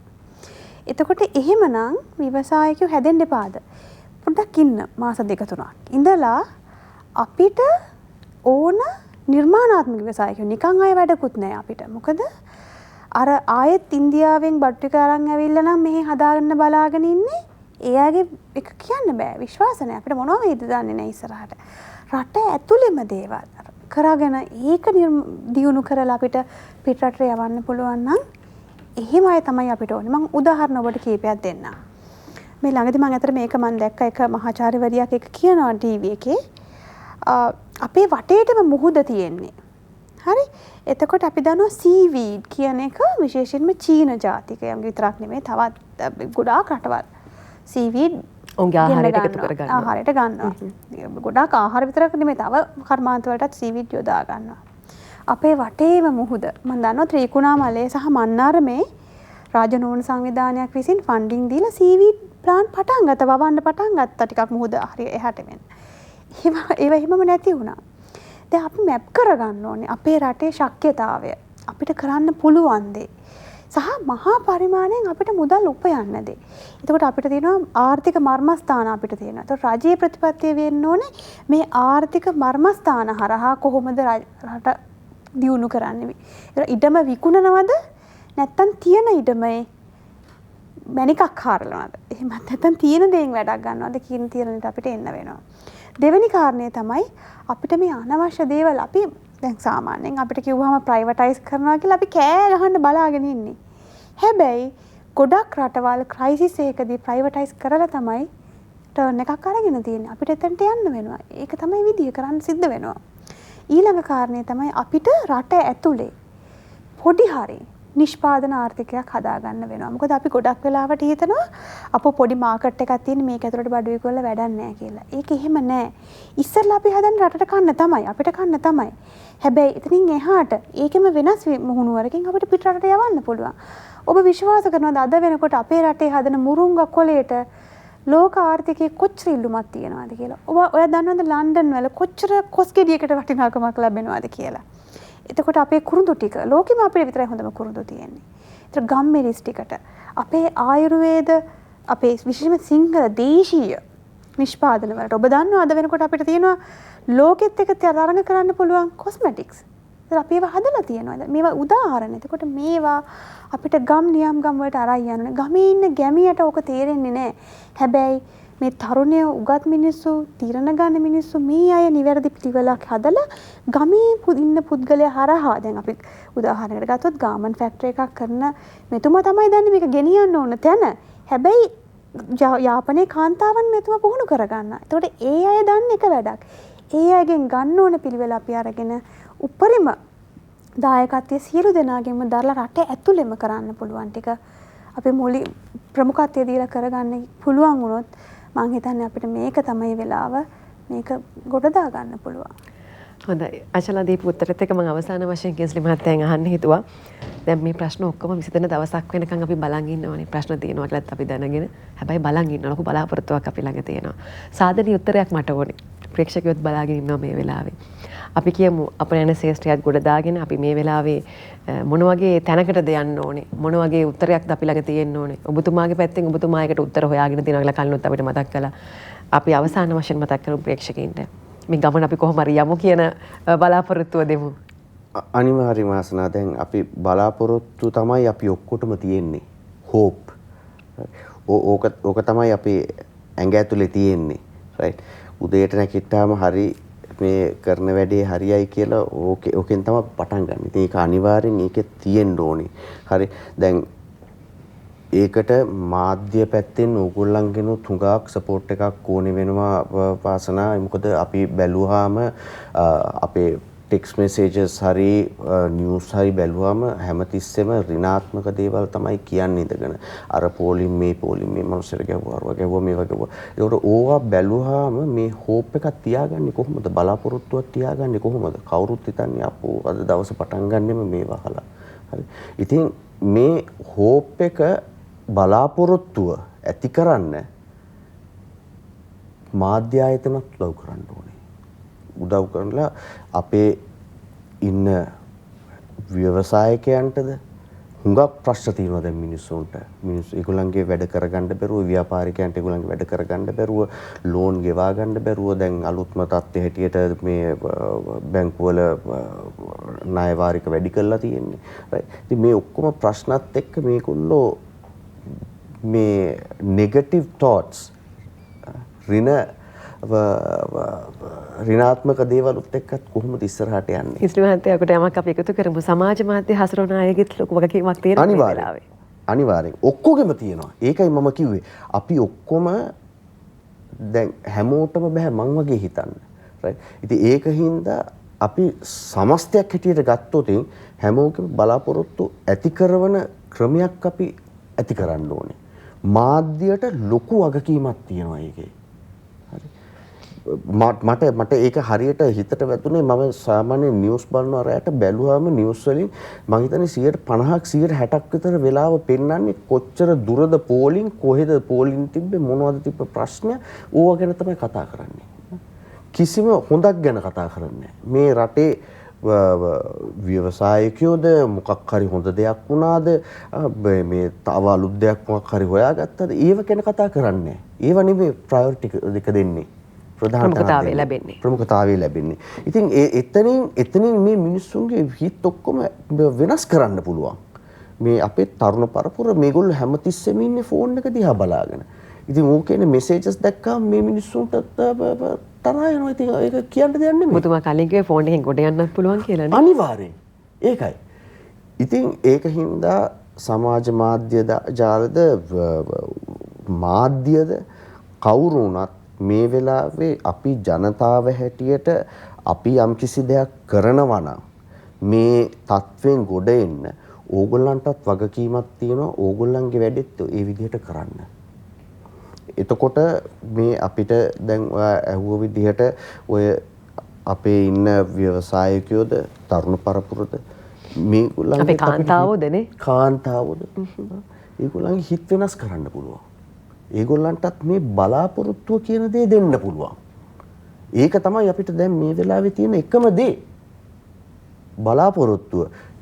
හෙට පෙට්‍රල් ටික හම්බ වෙයිද? බලාපොරොත්තුව. පවුලේ නාලිකාව රූපවාහිනී ස්වාධීන රූපවාහිනියත් මේ කරන්නේ ඒ වගකීම ඉටු කරනවා. මේ හොප් වැඩසටහන අපේ බලාපොරොත්තුවත් ඔබේ බලාපොරොත්තුව තව වැඩි කරන්න. ඔබේ බලාපොරොත්තුව සඵල කරන්න. අනිවාර්යයෙන්. ඉතින් ඒ දේ වෙනවා නම් මම හිතන්නේ අපිට ඉස්සරහට යන්න පුළුවන් වෙයි වාසනා. අපි ඔක්කොම එකතු වෙලා තමයි කරන දෙයක් කරන්න වෙන්නේ. දැන් ඉස්සරහට මේ රජය මං හිතනවා දැන් ඉක්මනටම කැබිනට් එකක් පත් කරලා ඉවරලා ඒගොල්ලෝ තීන්දුව ගනී කියලා හරියට. ඉතින් ඒ ඔක්කොම විශ්වාසයක් බලාපොරොත්තුවක් ඇතුව අපි බලමු හෙට දවසේ මොකද වෙන්නේ කියලා. හොඳයි. අපි හැමෝම බලාපොරොත්තු තියාගෙන දැස් අල්වාගෙන හෙට දවස ගැන බලාපොරොත්තු සහගතව බලාගෙන ඉන්නවා. අපි හිතනවා කිස්ලි මහත්තයාත් ඒ වගේම අචලත් අපිට මතක් කරපු විදියට හොඳ උත්තර ටිකක්, හොඳ විසඳුම් ටිකක් අපිට ලබා ගන්න පුළුවන් වේවි කියලා. ඉතින් අද දවසේදී මේ වටිනා මාතෘකාව සම්බන්ධයෙන් කතා බහ කරන්න සම්පත්දායකත්වය ලබා දුන්නා. MH ඉන්ටර්නැෂනල් පුද්ගලික සමාගමේ සභාපති කිස්ලි ද සිල්වා මහත්මයා බොහොම ස්තුතියි සම්බන්ධ වුණාට. ඒ වගේම අපිත් එක්ක සම්බන්ධ වුණා ගුඩ්මාගට්ටි සම්ම නිර්මාතෘ වගේ ව්‍යවසායිකා අචලා සමරතිවාකර මහත්මිය බොහොම ස්තුතියි සම්බන්ධ වුණාට. අවසාන වශයෙන් අපි ඔබට මතක් කරන්නම් මම ඔබට වැඩසටහන ආරම්භයේදී කිව්වා සැලැස්ම වෙනස් නොකර කොහොමද අපි අපේ අරමුණ සාර්ථක කරගන්නේ. සැලැස්ම වල ගොඩක් තියෙන්න පුළුවන්. හැබැයි සාධකත් එක්ක මේ සියල්ල වෙනස් වෙනකොට අපිට අපේ සැලැස්ම වෙනස් කරන්න වෙනවා. හැබැයි අරමුණ අමතක කරන්න එපා. මෙහෙන් යන සුබ රාත්‍රියක්.